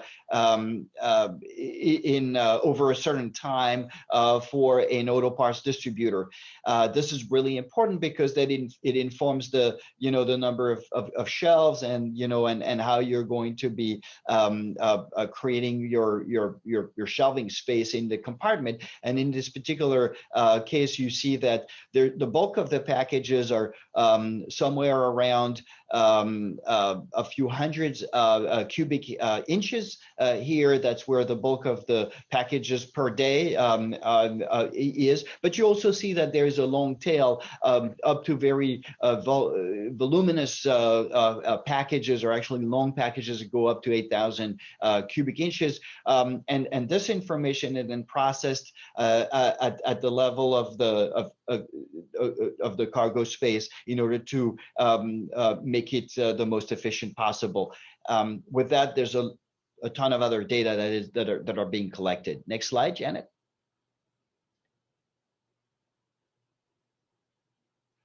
So at the end,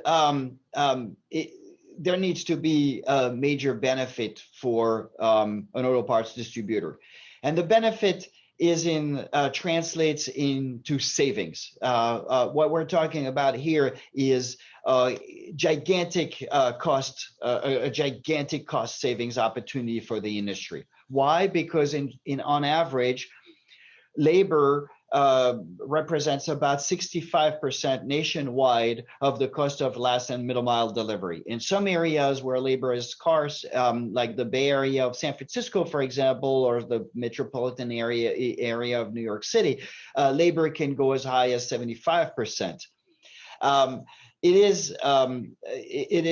There's quite a big standard deviation to that, because a lot of auto parts distributors also use crowdsourcing and 1099s instead of W-2s. But there is a debate in the nation as to how long this is going to last, with the gig economy being in question, and as discussions around minimum wage gets more and more attention throughout the nation. The cost of labor and the scarcity and shortage of labor, all of that is going to put a ton of pressure on labor expenses, and we can only see labor expenses going further up over the next 5 or 10 years. So the cost savings opportunity is somewhere around 25 to 40% per route. And the difference comes into how many hours per day you operate, how many days per week, and all these things. But in general, in the auto parts industry, for a route that is going to be on average about $185 per route, or or somewhere between $185 and a couple $100 per route, you can expect in the future, when you remove the driver, to generate about $75 per day of savings, which translates into $225 million a year for the largest auto parts distributor that operate 10,000 vehicles in the fleet or more. So very, very significant opportunity. No one can pass on it, and it's happening now, and we should get it started. Next slide, Janet. In order to take advantage of this new technology, we created a 3-phase contract over a 5-year period. The first one is the discovery phase, where we learn about how the auto part distributor does its deliveries, and there are differences between each auto parts distributor, and it's a learning phase and a data collection phase. Then we move to a machine learning phase, when we start training the machine on the route, mapping the area. And then once that is done, we move to the driverless phase, when we can remove the driver and reap the fruits of the savings I was just talking about. Next slide, Janet. So as a conclusion, I would say that innovation is absolutely key to survival in the 21st century. As a matter of fact, I think that a company that was created in the 1950s had an estimated average lifetime of 75 years. A company that was created in the 1990s had a 15 years estimated time life, which means that if companies do not innovate, they may be doomed. And this is the lesson of the 21st century. We need to innovate in order to continuously improve the quality of service that we deliver to our customers and lower the costs. At the same time, we want safer roads, which autonomous driving will provide. We want to reduce pollution. Eventually, we will be moving towards an electric platform. We want to create massive cost savings. And of course, we want to increase service quality. Next slide. So with that, I want to thank you, everyone, for the opportunity to present to you today. And I'm happy to answer any question that you might have. Thank you, Rodney. Thank you, Janet. Thank you so much, Daniel. Very, very interesting, very futuristic type discussion, very something that everybody ought to be thinking about for the future of our distribution world. Thank you so much.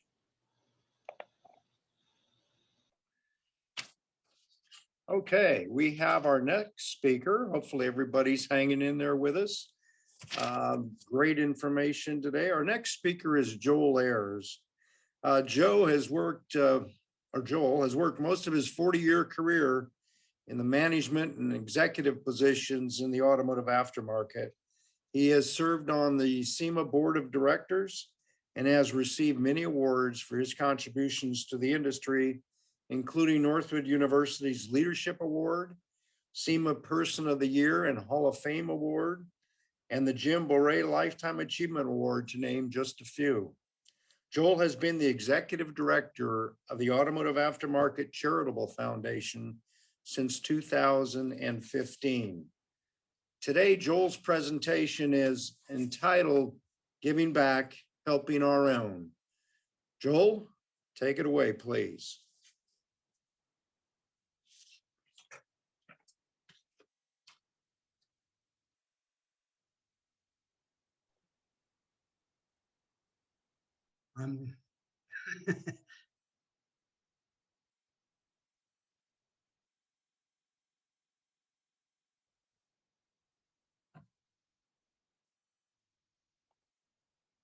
There we go. Sorry about that. First of all, I want to thank Rodney and CAWA, Janet, for having me here again. When I first came on with AACF about 5 years ago, it's going on 6 years ago, Rodney reached out to me and I spoke to you guys in Napa and basically just to let you know a little bit about our organization. So today I'm going to tell you some of the things we could use your help for and not ask for money, actually. So that's good. Next slide, Janet.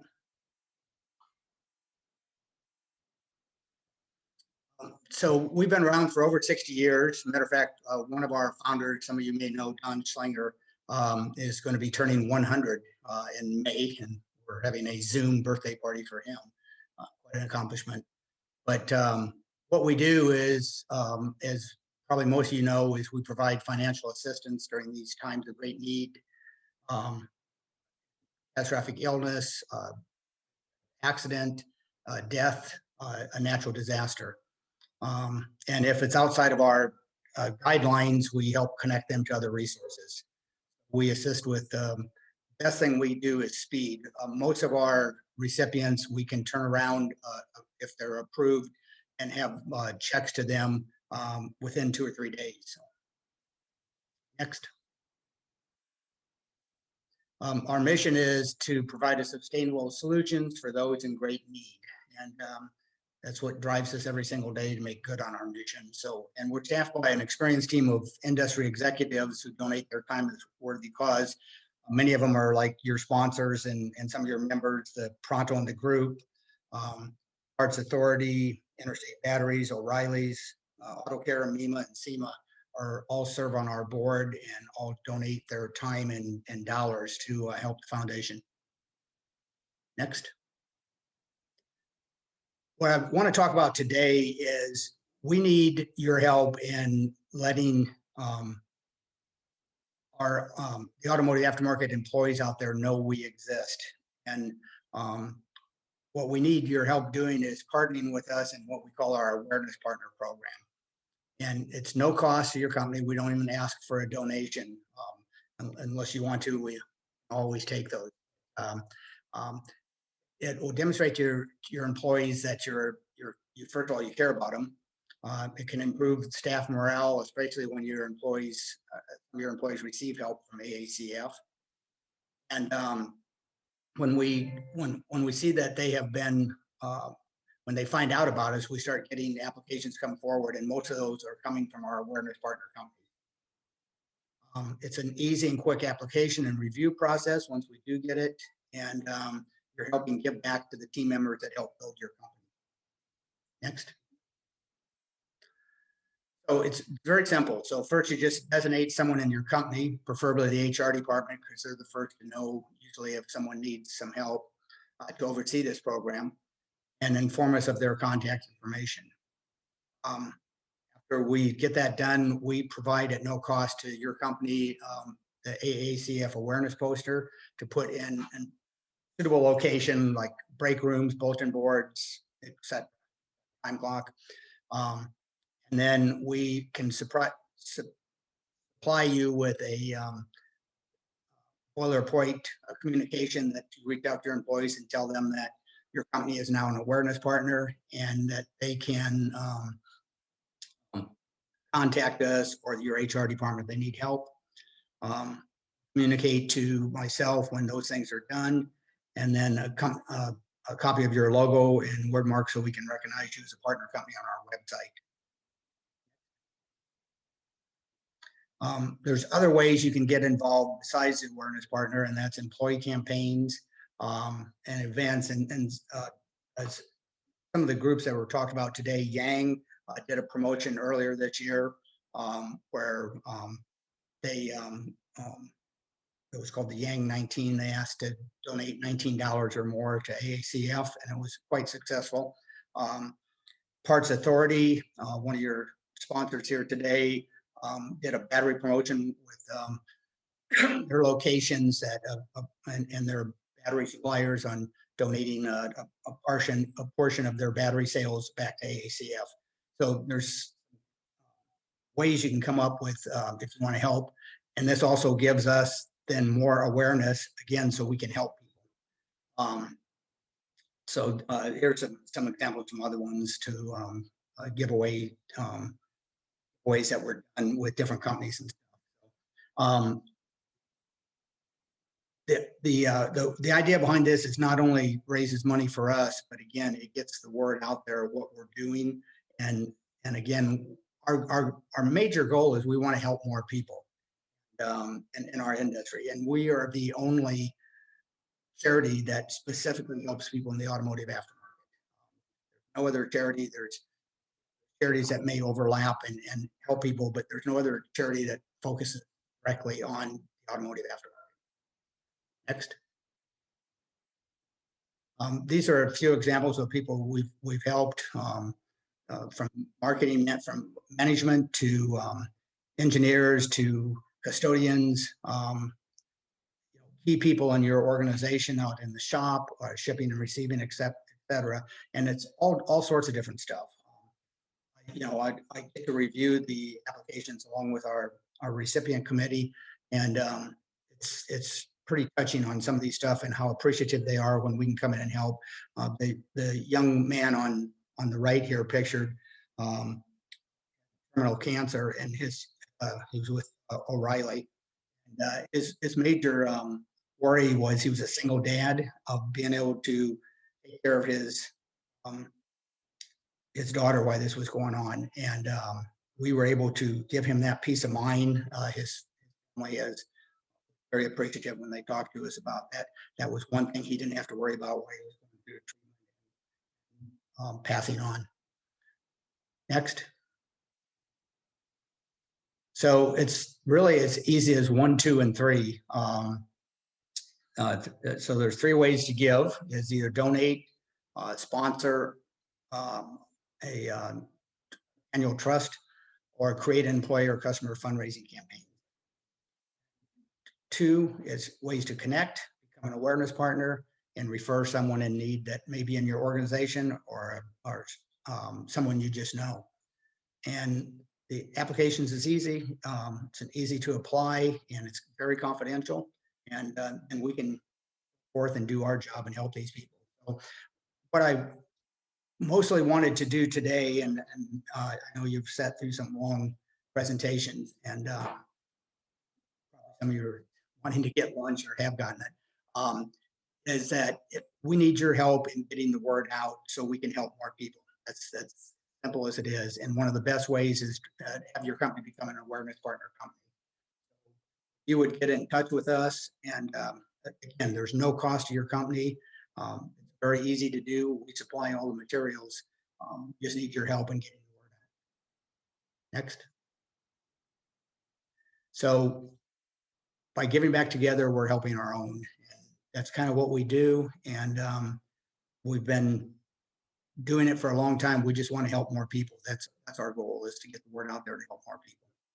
So I want to thank you once again for having me here again today. I've had a few years under my belt, and Rodney has actually been a mentor to me during this process, and I appreciate that. And so thank you for having me here, and look forward to when we're meeting together in person again. Appreciate it.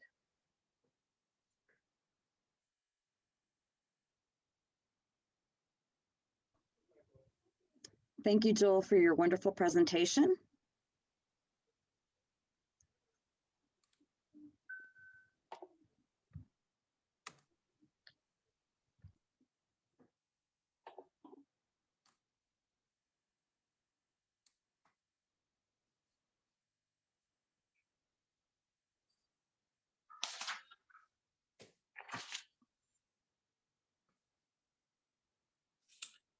Yes, thank you, Joel, very much. Please know that CAWA is pleased to support the foundation and its mission in any way we can. Your foundation was certainly helpful to our industry out west when we had the wildfires throughout Arizona and California. So thank you. Now for a little bit of association business. The first part of that is that I would love to ask our 2020 Chair of the Board, Tom Siebold, make some remarks about the year of his service to CAWA, its members, and the industry. Tom?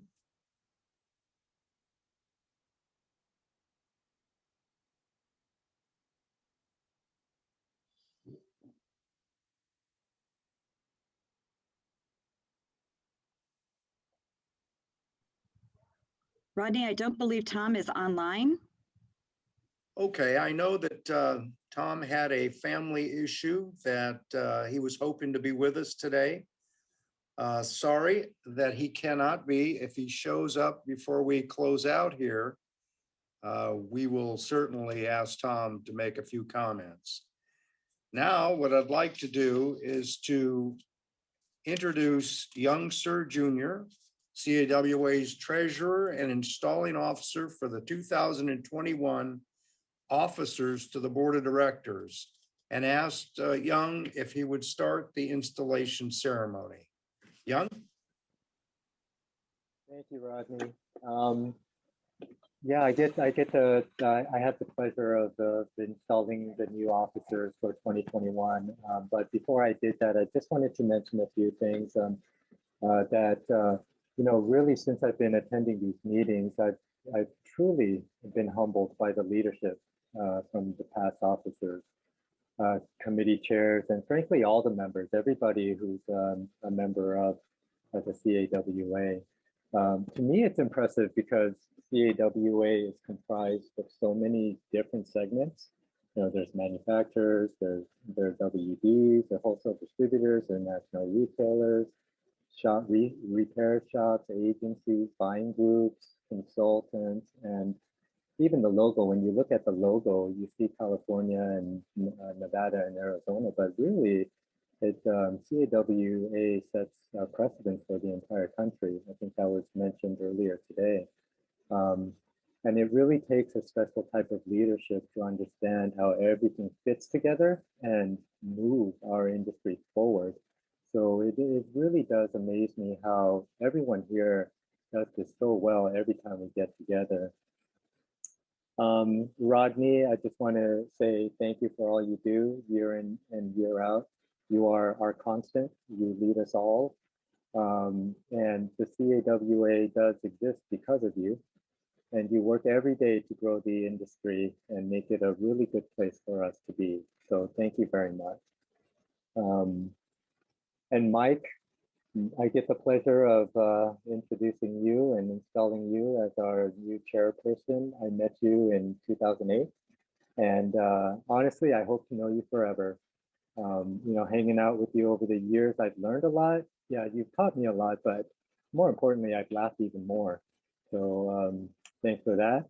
I know how much you love this industry, but I'd really say that your success is because you love the people in our industry even more.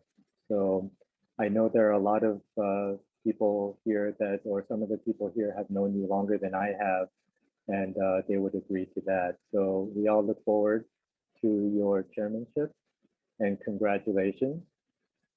So in addition, I wonder if everyone is here, but in addition to our chair-elect, Mike Moeller, from the Automotive Parts Services Group, I call on the Vice President-elect, Michael Rukov, from RepWorks Marketing, the Treasurer-elect, myself, Young Sir, from APW, not Siemens, the new member to the Executive Committee, Secretary-elect, CAWA.ORG, Parts Authority, welcome.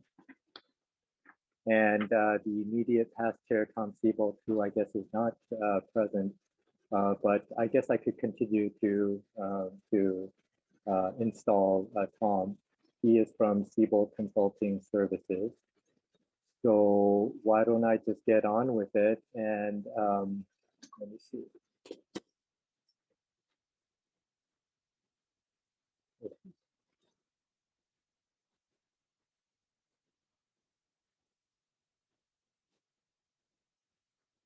Okay, I'm just looking at, I'm sorry, I was just looking at who's left on this Zoom call.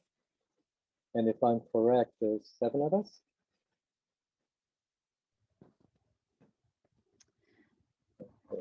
Okay, so here we go. Please raise your right hand and repeat after me. I state your name. I guess we need to turn on our mic. Yeah, Unmute. All right. I, Michael Rukov, I, Tom Ogas. I'm Mike Muller. I, young sir, do hereby swear do hereby swear Do hereby swear to Hereby uphold swear. the bylaws and constitution of the CAWA, to abide Uphold by the bylaws and constitution of the CWA, representing the automotive parts industry, representing the automotive parts industry, to faithfully execute the duties of my office, to faithfully faithfully execute the duties of my office, and to serve to the best of my ability and to and to serve serve to the best of my ability, the membership of this association. for the membership membership of of this this association. association. So help me God. So help me God. So, ladies and gentlemen, I present to you the 2021 officers of the CAWA. So, ladies and gentlemen, actually, congratulations, everyone. Congratulations, everyone. Look forward Thank to you, John.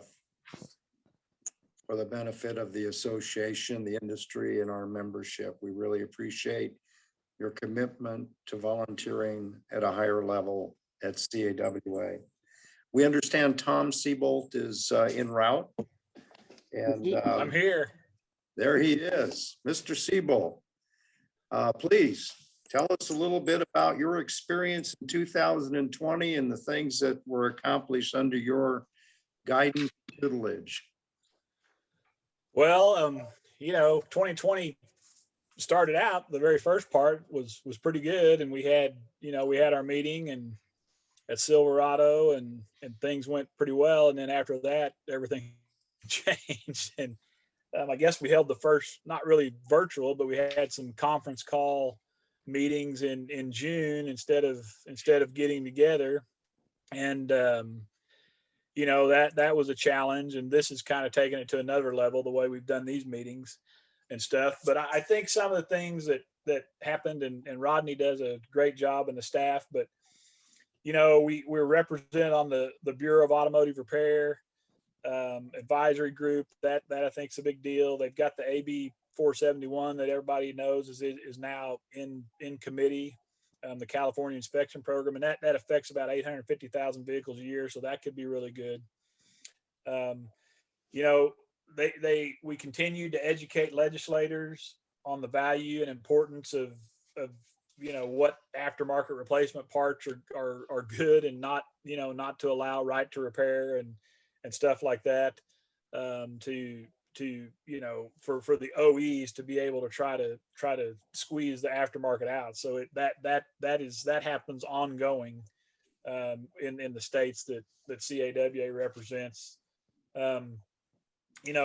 CAWA, I think we did a good job this last year, letting all the members know about any new laws that were coming out that were going to affect, whether it was Nevada, Arizona, California. I mean, obviously most of them are California, but there's a lot of updates that come out, and as long as you kind of stay up with those updates, it kind of shows what, it kind of tells your company what's coming, and it gives you a heads up so that you can prepare, because there's constantly stuff changing there as laws or regulations are updated or whatever. Rodney does a great job, and Gary and Jennifer and everybody are advocates in the states of really staying close to what's going on with the state legislatures and with what's going on proposed laws and stuff. I think, CAWA had a part in defeating the split roll in California. We were in on that early, and there was a lot of organizations that had to do that, but I mean, it was defeated pretty soundly, and that was a big deal for businesses in California. So, that was worth a lot, especially for business in California, because that was going to obviously tax businesses at a much higher rate than what it was individual citizens. So we continue to award scholarships. We awarded scholarships again this year.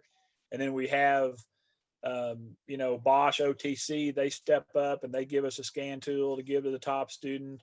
All Trade Tools gives tools. There's support outside of just the scholarships too, from other individuals and from other companies. And that's really appreciated by these students as they're, getting ready to start their career and they're going into training and stuff. Some of the tools that they're able to get, it would take them a long time to afford it on their own. So that's really good, providing scholarships from the motor car, the Selwyn Jaffe awards that go to, teachers and programs that can, help kids and help students that want to go into this area.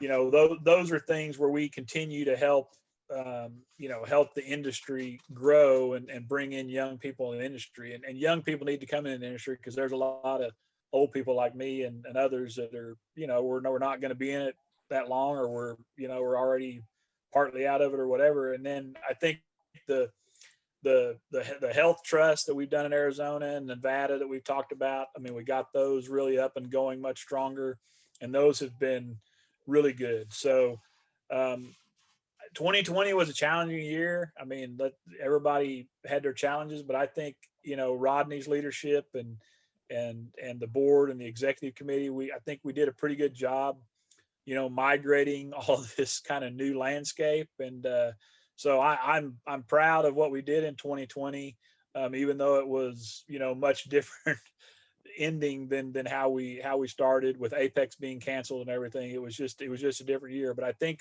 for what we went through, we stayed pretty strong as an organization, and our finances stayed, pretty strong. And hopefully we left it in pretty good shape for Mike to take over, and he can, raise that bar really high. And I'm sure he will. He's going to do a great job. But anyway, I appreciated my year as chairman, and look forward to continuing to try to help CAWA. So that's about it for me. Great. Thank you, Tom. And I appreciate your guidance and insight over the past year. You served CAWA very well as the chairman of the board. Thank you so much. So ladies and gentlemen, now I'd like to introduce the new chair of the board for 2021, Mr. Michael Moeller. Mike. Thank you, Rodney, Tom. It occurs to me as I was watching young Sir saying nice things about me. It's always nice when those of you probably know that young Sir is a board member of National Pronto Association. And when you got a board member that is in public and forced to say nice things about you, that's always a beautiful day. All kidding aside, Young, I've known you a long time. I want you to know I love you, and I mean that. Me too. And I just can't think of anybody else that epitomizes what it means to be a servant board member. I've seen you on the Pronto board, and you do a great job. Thank you, Young. Thank you. And Tom, after this first slide, I'm going to have a few things to say about you, and the nice things that will come to mind flow equally as nicely and easily for you as they did for Young. So, first of all, I want to lay in just a couple of notions as we get into 2021, realizing that the bar has been set high.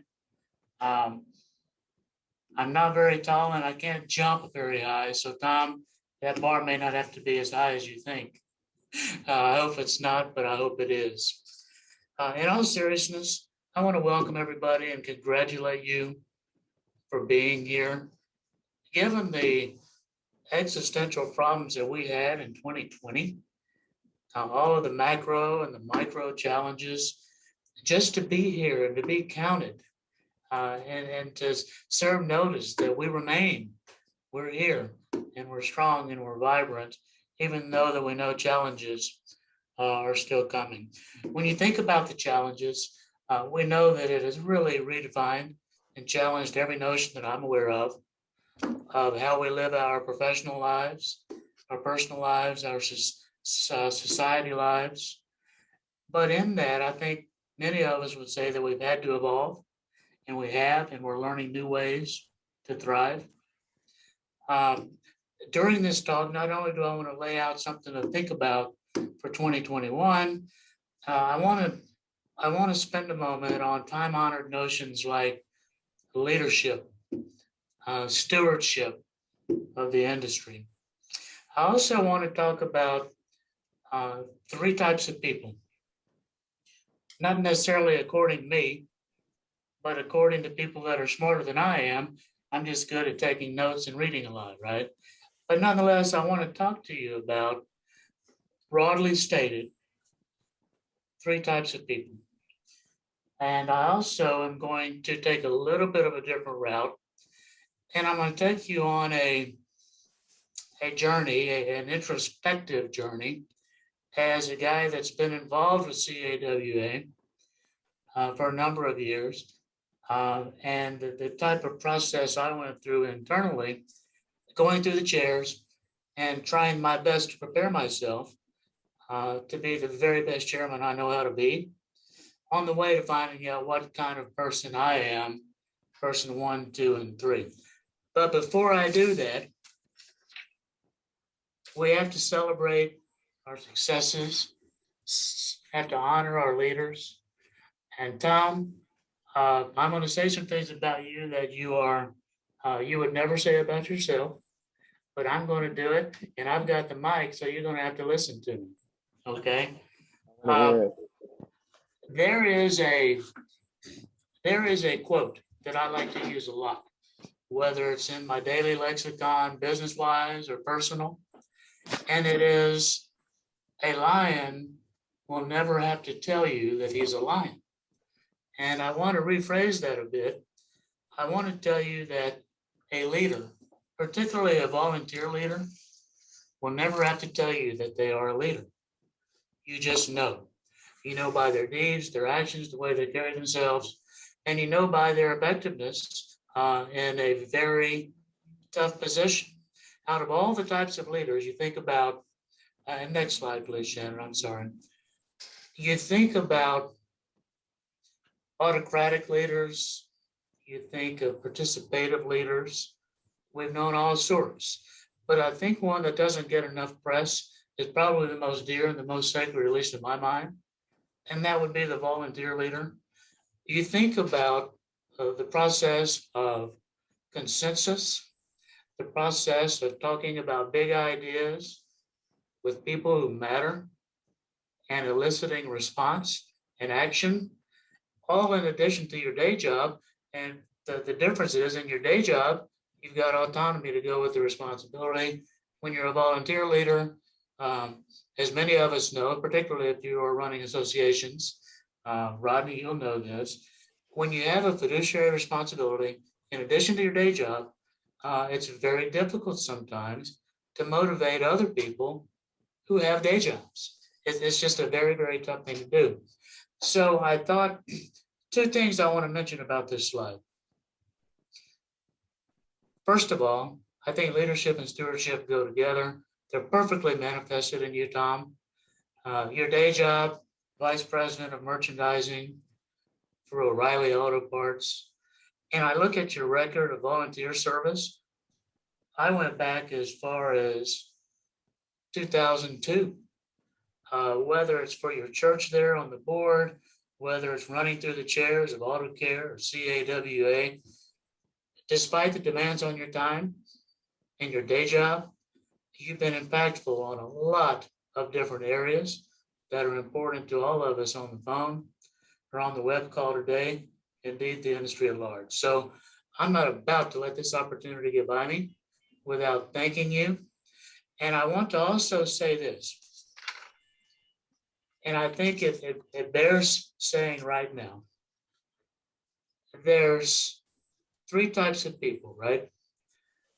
You've got volunteer leaders like you, Tom, that lead the charge.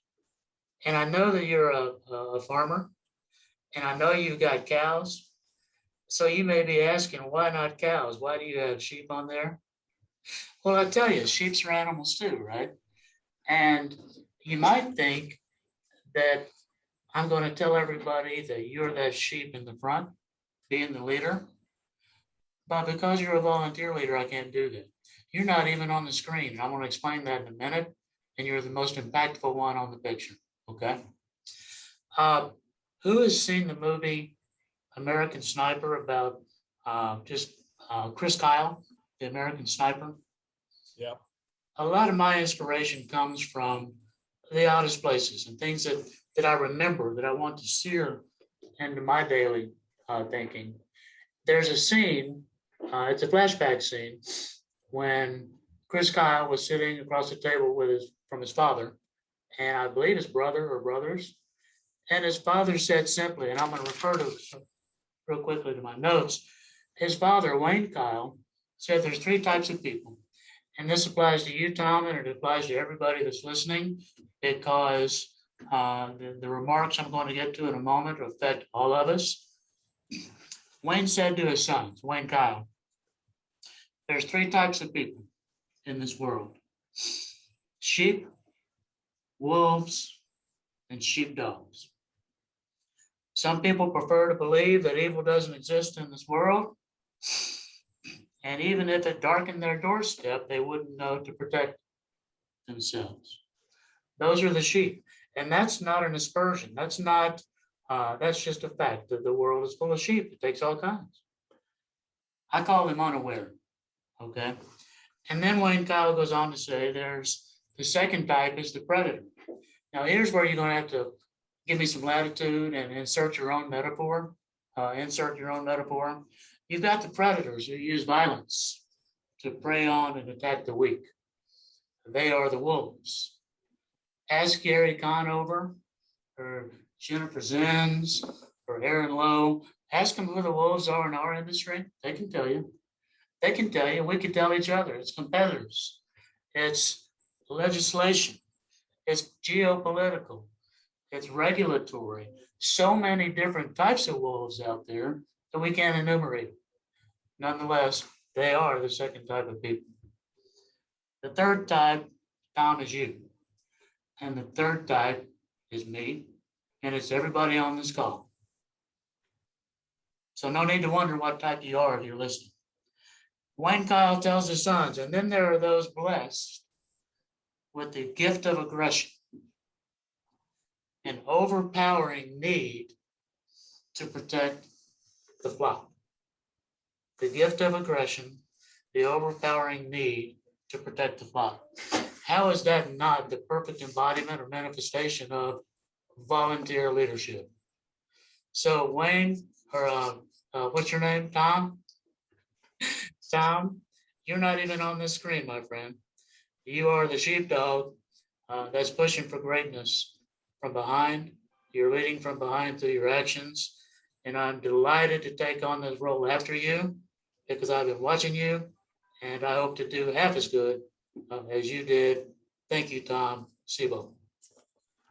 Thank you for the kind words, Mike. You bet. You bet. Okay. Next up, let me get organized here. All right. So as I began thinking about 2021, chairman of CAWA, first line of defense out west, representing the automotive industry.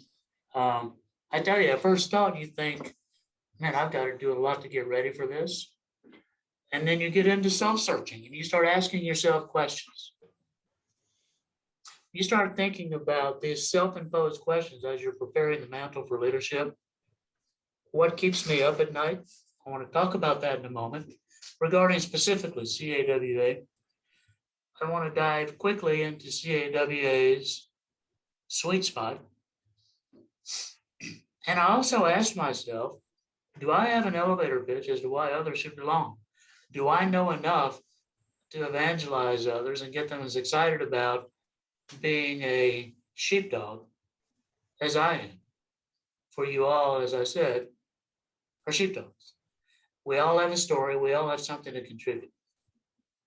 And then I want to talk about a sanity check that I used to prove out my findings after I had done this. The first question, go ahead, Janet, please. The first question before we get to these 4 specifics, we had a speaker one time from Harley Davidson speak to the Pronto membership. Might have been the group membership. We might have already merged with Federated.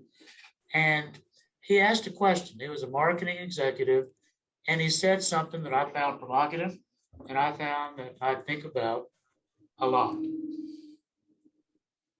What do we say we are to the outside world? What do others say that we are? And then the most important in my mind is, what are we doing to make sure others are saying about us what we want them to say? It's basic, simple questions. Somehow the importance of that gets belied by the simplicity of the question, but it's valid nonetheless. What are we doing? What are we all doing? What am I doing? So when I go further into this presentation, the field of vision is me. I'm laying myself bare in front of you to tell you what I've discovered about me, in hopes of you taking that, if you haven't already, and discover something about yourself, so that we are all like Tom, whether we have a position on the committees or not, leading from behind as a sheepdog. Consolidation at all levels. Why is that a concern at CAWA? Well, rhetorical, I get it. But when you look at the way that the membership has been affected, consolidation is right at the forefront of those extinction level type of events we all plan for and hope that never happens. It's going to continue. What are we doing about the consolidation? I can tell you in a moment what we're doing about it, led on by Rodney Marini and the past and present leaderships. We got plans for that. Financial health of all industry participants. Who among us, as we talked about this morning in the board meeting, isn't firmly ensconced in the realm of cash conservation? Who wants to put more money out? Who wants to join an association? Who wants to stay in an association if there's not value on display easily identified? Particularly if I'm a new manager of the purse strings, I need to know that CAWA provides a value. Anytime people are going through looking to cut costs, we need to have the Tom Seabolts. We need to have people reach out to the vendor in this case and say, wait a minute, this is why you can't cancel. Thank goodness you did that, Tom. You saved an important member. Another thing that I think about, and I'm going to be answering these, at least from my perspective, relevance in a crowded world. We talked this morning about social media and how we have to be louder and prouder and more insistent and more ubiquitous than anybody else out there with a keyboard and an internet connection, where they too are global in their reach, just like we are. We have to be better. We have to be louder. Got some opinions on how we can do that. And then fiscally, the thing I think about at CAWA is not expenses. Rodney does a magnificent job of managing the outflow of cash from this organization. But I do wonder, because of the 3 things certainly the top 2, consolidation and fiscal health, revenue is always on my mind. What are we doing to enhance revenue? It gets to a point to where you can only cut costs so far. And as you might expect, got some ideas on how to bring more revenue in. So next slide, please, Janet.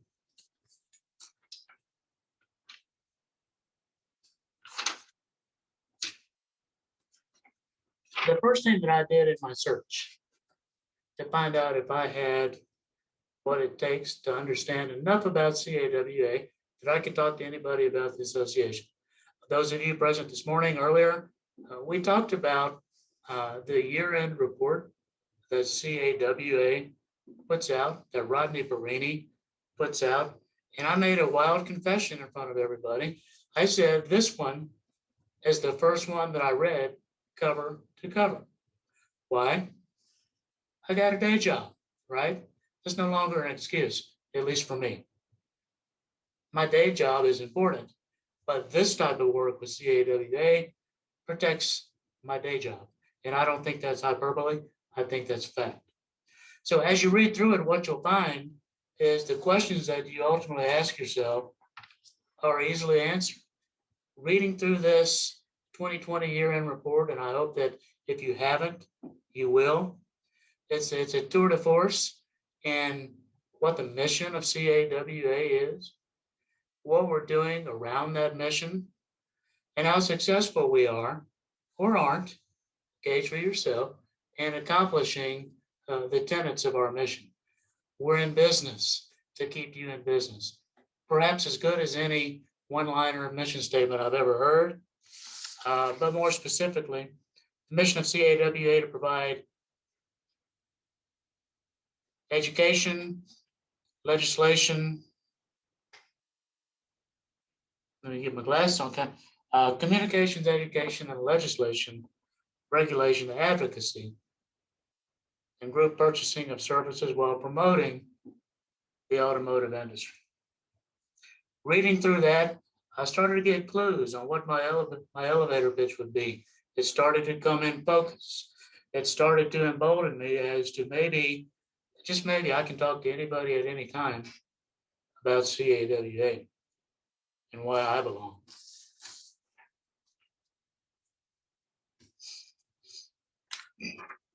Okay, next slide. So I went through this self-reflection, introspective journey. I'm almost done, but a couple of key ending points here. And what did I discover? First of all, I discovered that I'm a sheepdog, unapologetically a sheepdog, and so are you. If you're listening to that, if you're online now, you're a sheepdog. There's no other answer. But even though I began to understand, okay, I know how to write letters, I know how to recruit people, I know how to utilize social media in terms of getting the message out, I started to think, before I get too confident, let's do a stress test and let's compare ourselves to a benchmark. Anybody that knows Jim Collins, Good to Great, or the American Society of Association Executives, or the Center for Association Leadership, they had a hand in working together to come up with a book. You may have heard of it, The Race for Relevance. Another subsequent was The Road to Relevance. And then the one that I like the most, I've got it on order actually. I encourage you to go and order yourself a copy as well. It's a 158 or 180 page read, 7 measures of success, what remarkable associations do that others don't. When I was looking, I thought, what better benchmark than something like that? So the 7 are listed for you here. So let's just run through it quickly. You can get more when you read the book. Customer service culture, Janet, one click, please. I feel like Sean Connery, one ping, please. Customer service culture, you'd have to work pretty hard to justify to me how we don't have that. Thanks to you, Rodney, and thanks to everybody's efforts, we've got that in spades. Check mark. Alignment of products and services with the mission. I just read you the missions. You know the products and services, and you're going to get even more comfortable with them, hopefully, when you do like I did and go through the website page by page and read the 2020 report. You'll see clearly alignment of products and services with the mission. We got the ping there, CAWA. The next one ping, data-driven strategies. That is such a subjective line. I gave us that because we're working on social media and everything we do is bound by data. And that informs our decisions. Next is dialogue and engagement. Dialogue, we're having that today. No mystery there. But engagement is what I want to come back to in a moment and tell you what I'm doing personally to engage more and to engage better at CAWA. CEO is a broker of ideas. I almost feel ridiculous even talking about this. Rodney, you are one of the best idea brokers I've ever seen in my career. I think about the strategy sessions. I think about the dots that we put on the easel boards, gaining consensus, motivating action. That is, if I could have given it 2 check marks, I would have. The next, organizational adaptability. Who can say that we don't have that? Arizona, Nevada, healthcare programs, our association healthcare programs, reaching out to auto care, broadening the scope of who our members are to include participants in the industry that heretofore have been verboten or at least not pursued. And then alliance building goes without saying, how Rodney builds alliances and we're all the better for it. So the result of my stress test, go ahead, Janet, please, is CAWA meets the mark of these 7 variables. Should be pretty proud about that. Well, if that's the case, why am I having any thoughts about revenue? Why am I having thoughts about consolidation or all the macro maladies that I just spoke about earlier? Because I had an aha moment, a eureka, if you will. What I found is the bones of CAWA are strong, just as they've been up to this point. But what 2020 has taught me is that no matter how strong you are, the ill winds are going to blow. And I also like to say, you can never determine the direction of those ill winds, only the set of the sail. That's not my quote, but I like it a lot because we're in complete control of that. When everything else is out of control, we can determine our mood, our response, and how we set the sail. So I want to turn your attention to what we can control or what I can control personally and see if you can glean anything from that. And it's really my last slide. One ping, please. There we go. Thank you. You're just seeing if I'm on my toes. The conclusion I came to is really very simple. It seems paradoxical at first, but if you think about it, the collective is strengthened one volunteer leader at a time and in a myriad of obvious and esoteric ways. You may be a chairman, you may be a committee leader, you may be this or that, you may be someone that leads from the edges, not wanting to get that involved, but you have the responsibility of leadership and knowing as well. And we are strengthened when we put CAWA out front. So in developing my talk here, what was designed to be a report out really became it became a man in the mirror. And there's a couple things that I'm going to do and I'm going to commit to you. And I'm not saying you have to do any one of them. I'm hoping that you'll be motivated to think about this, or better yet, think of something better and let me know what it is so I can copy you. But I'm going to be more intentional in my effort to do more. What does that look like? Michael Rukoff or somebody said today, maybe it was Stephen Ng, if it's as simple as true engagement in social media, liking, reposting, tweeting. If you got Facebook and Twitter and Instagram and TikTok and all these other things, you can make a demonstrable impact just by using your field of influence with people that you already have, people you already know. In statistics, they would call that a geometric explosion. If we'll just take a moment to put CAWA front of mind once a week or once a day, that's what I intend to do. What can I do differently? I can be more purposeful in my daily lexicon, the way that I go about my job, and find ways to insert the notion of CAWA, first line of defense, out west. Don't we all know? We all do know. One of the big reasons I'm here is because most of the things that can hurt us will start out in California. Let's be aware and let's be engaged. That's what I plan to do. The answer, frankly, is going to be different for everybody. I can tell you tactically, I wrote a letter. I got motivated. I wrote a letter I keep in my computer, and it's designed to be ubiquitous across anybody that I might want to send it to. And it's really a manifesto as to why I joined CAWA and why I intend to participate until Rodney tells me I can't come anymore, and why other people should as well. I would encourage each of you to fashion your own letter, speak from the heart, keep it on your computer. And what I plan to do is to send that thing out to as many organizations that are in my contact manager. And I'm going to place it as highly in the organizations as I can. And we've seen that work. We've seen it work a couple of times with some big vendors last year. I plan to do that. I also, Janet, I hope you received, I plan to get serious about the PAC. I plan to get as serious about the CAWA PAC as I have been for a number of years with the Auto Care PAC.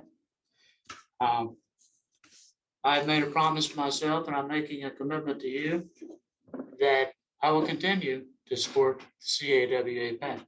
It's that important. We were talking this morning. It's unbelievable when you look at the budget that we have and the foes that we fight and face. Talk to our political affairs committee and see what they're up against. We're sending them into battle with a butter knife instead of a gun. I hear you loud and clear, Steve and Vaughn, Michael Rukoff. You've got my commitment. In fact, I've already done so. I encourage each and every one of you to do that as well and to do it continually. And I plan to get serious about outreach and inreach. In our haste to collect new members and sell the world on the value of CAWA, I don't want to make the mistake of taking members for granted.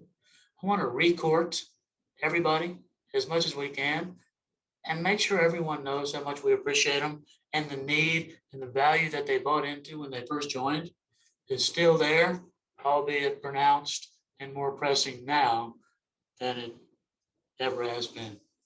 So to those that might say, man, that's a lot you're asking, Mike, in addition to my day job, I know it is. And I ask it unabashedly. And if you're like me, you'll come to the conclusion, I hope, that this type of work set forth so beautifully by, I can think of Tom Seabold, I can go backwards to Dan Hansen Jr. I always hesitate to go names because I always forget somebody. You find that the work we do here protects that very day job. So I look forward to serving you as your chairman 2021. I look forward to carrying the torch and being as effective as you were, Tom, and those before you. And I hope that you'll receive this message positively, only as a treatise on what I intend to do. And I encourage everyone else to do the same. So with that, I'll yield back and thank you all for your belief. And I truly wish you all safety and happiness. And I can't wait to see you in person. Thank you. Thank you, Mike, and thanks for the kind words. And I, for one, will look forward to your counsel and guidance this next year. Appreciate it very much. So to wrap it up, thank everybody for participating and attending the general session and the other meetings that we had in the last couple of days. We hope you found it valuable and informative. There's an evaluation button on your homepage of the virtual training platform. If you'd like to leave some comments, let us know what we did okay, what we didn't. Some ideas on what you'd like to see at future events would be appreciated. There's a meeting survey at the button of the homepage where you can respond to that.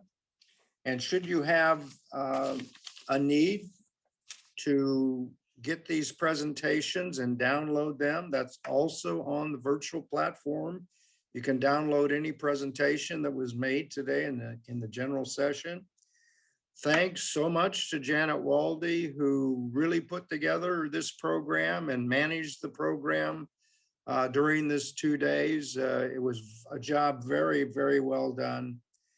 Our next general session hopefully will be in person in San Diego on June 24th and 25th. You'll hear more about that later, and we hope to see you there. So thank you. Godspeed. Have a great weekend. Take care, everybody.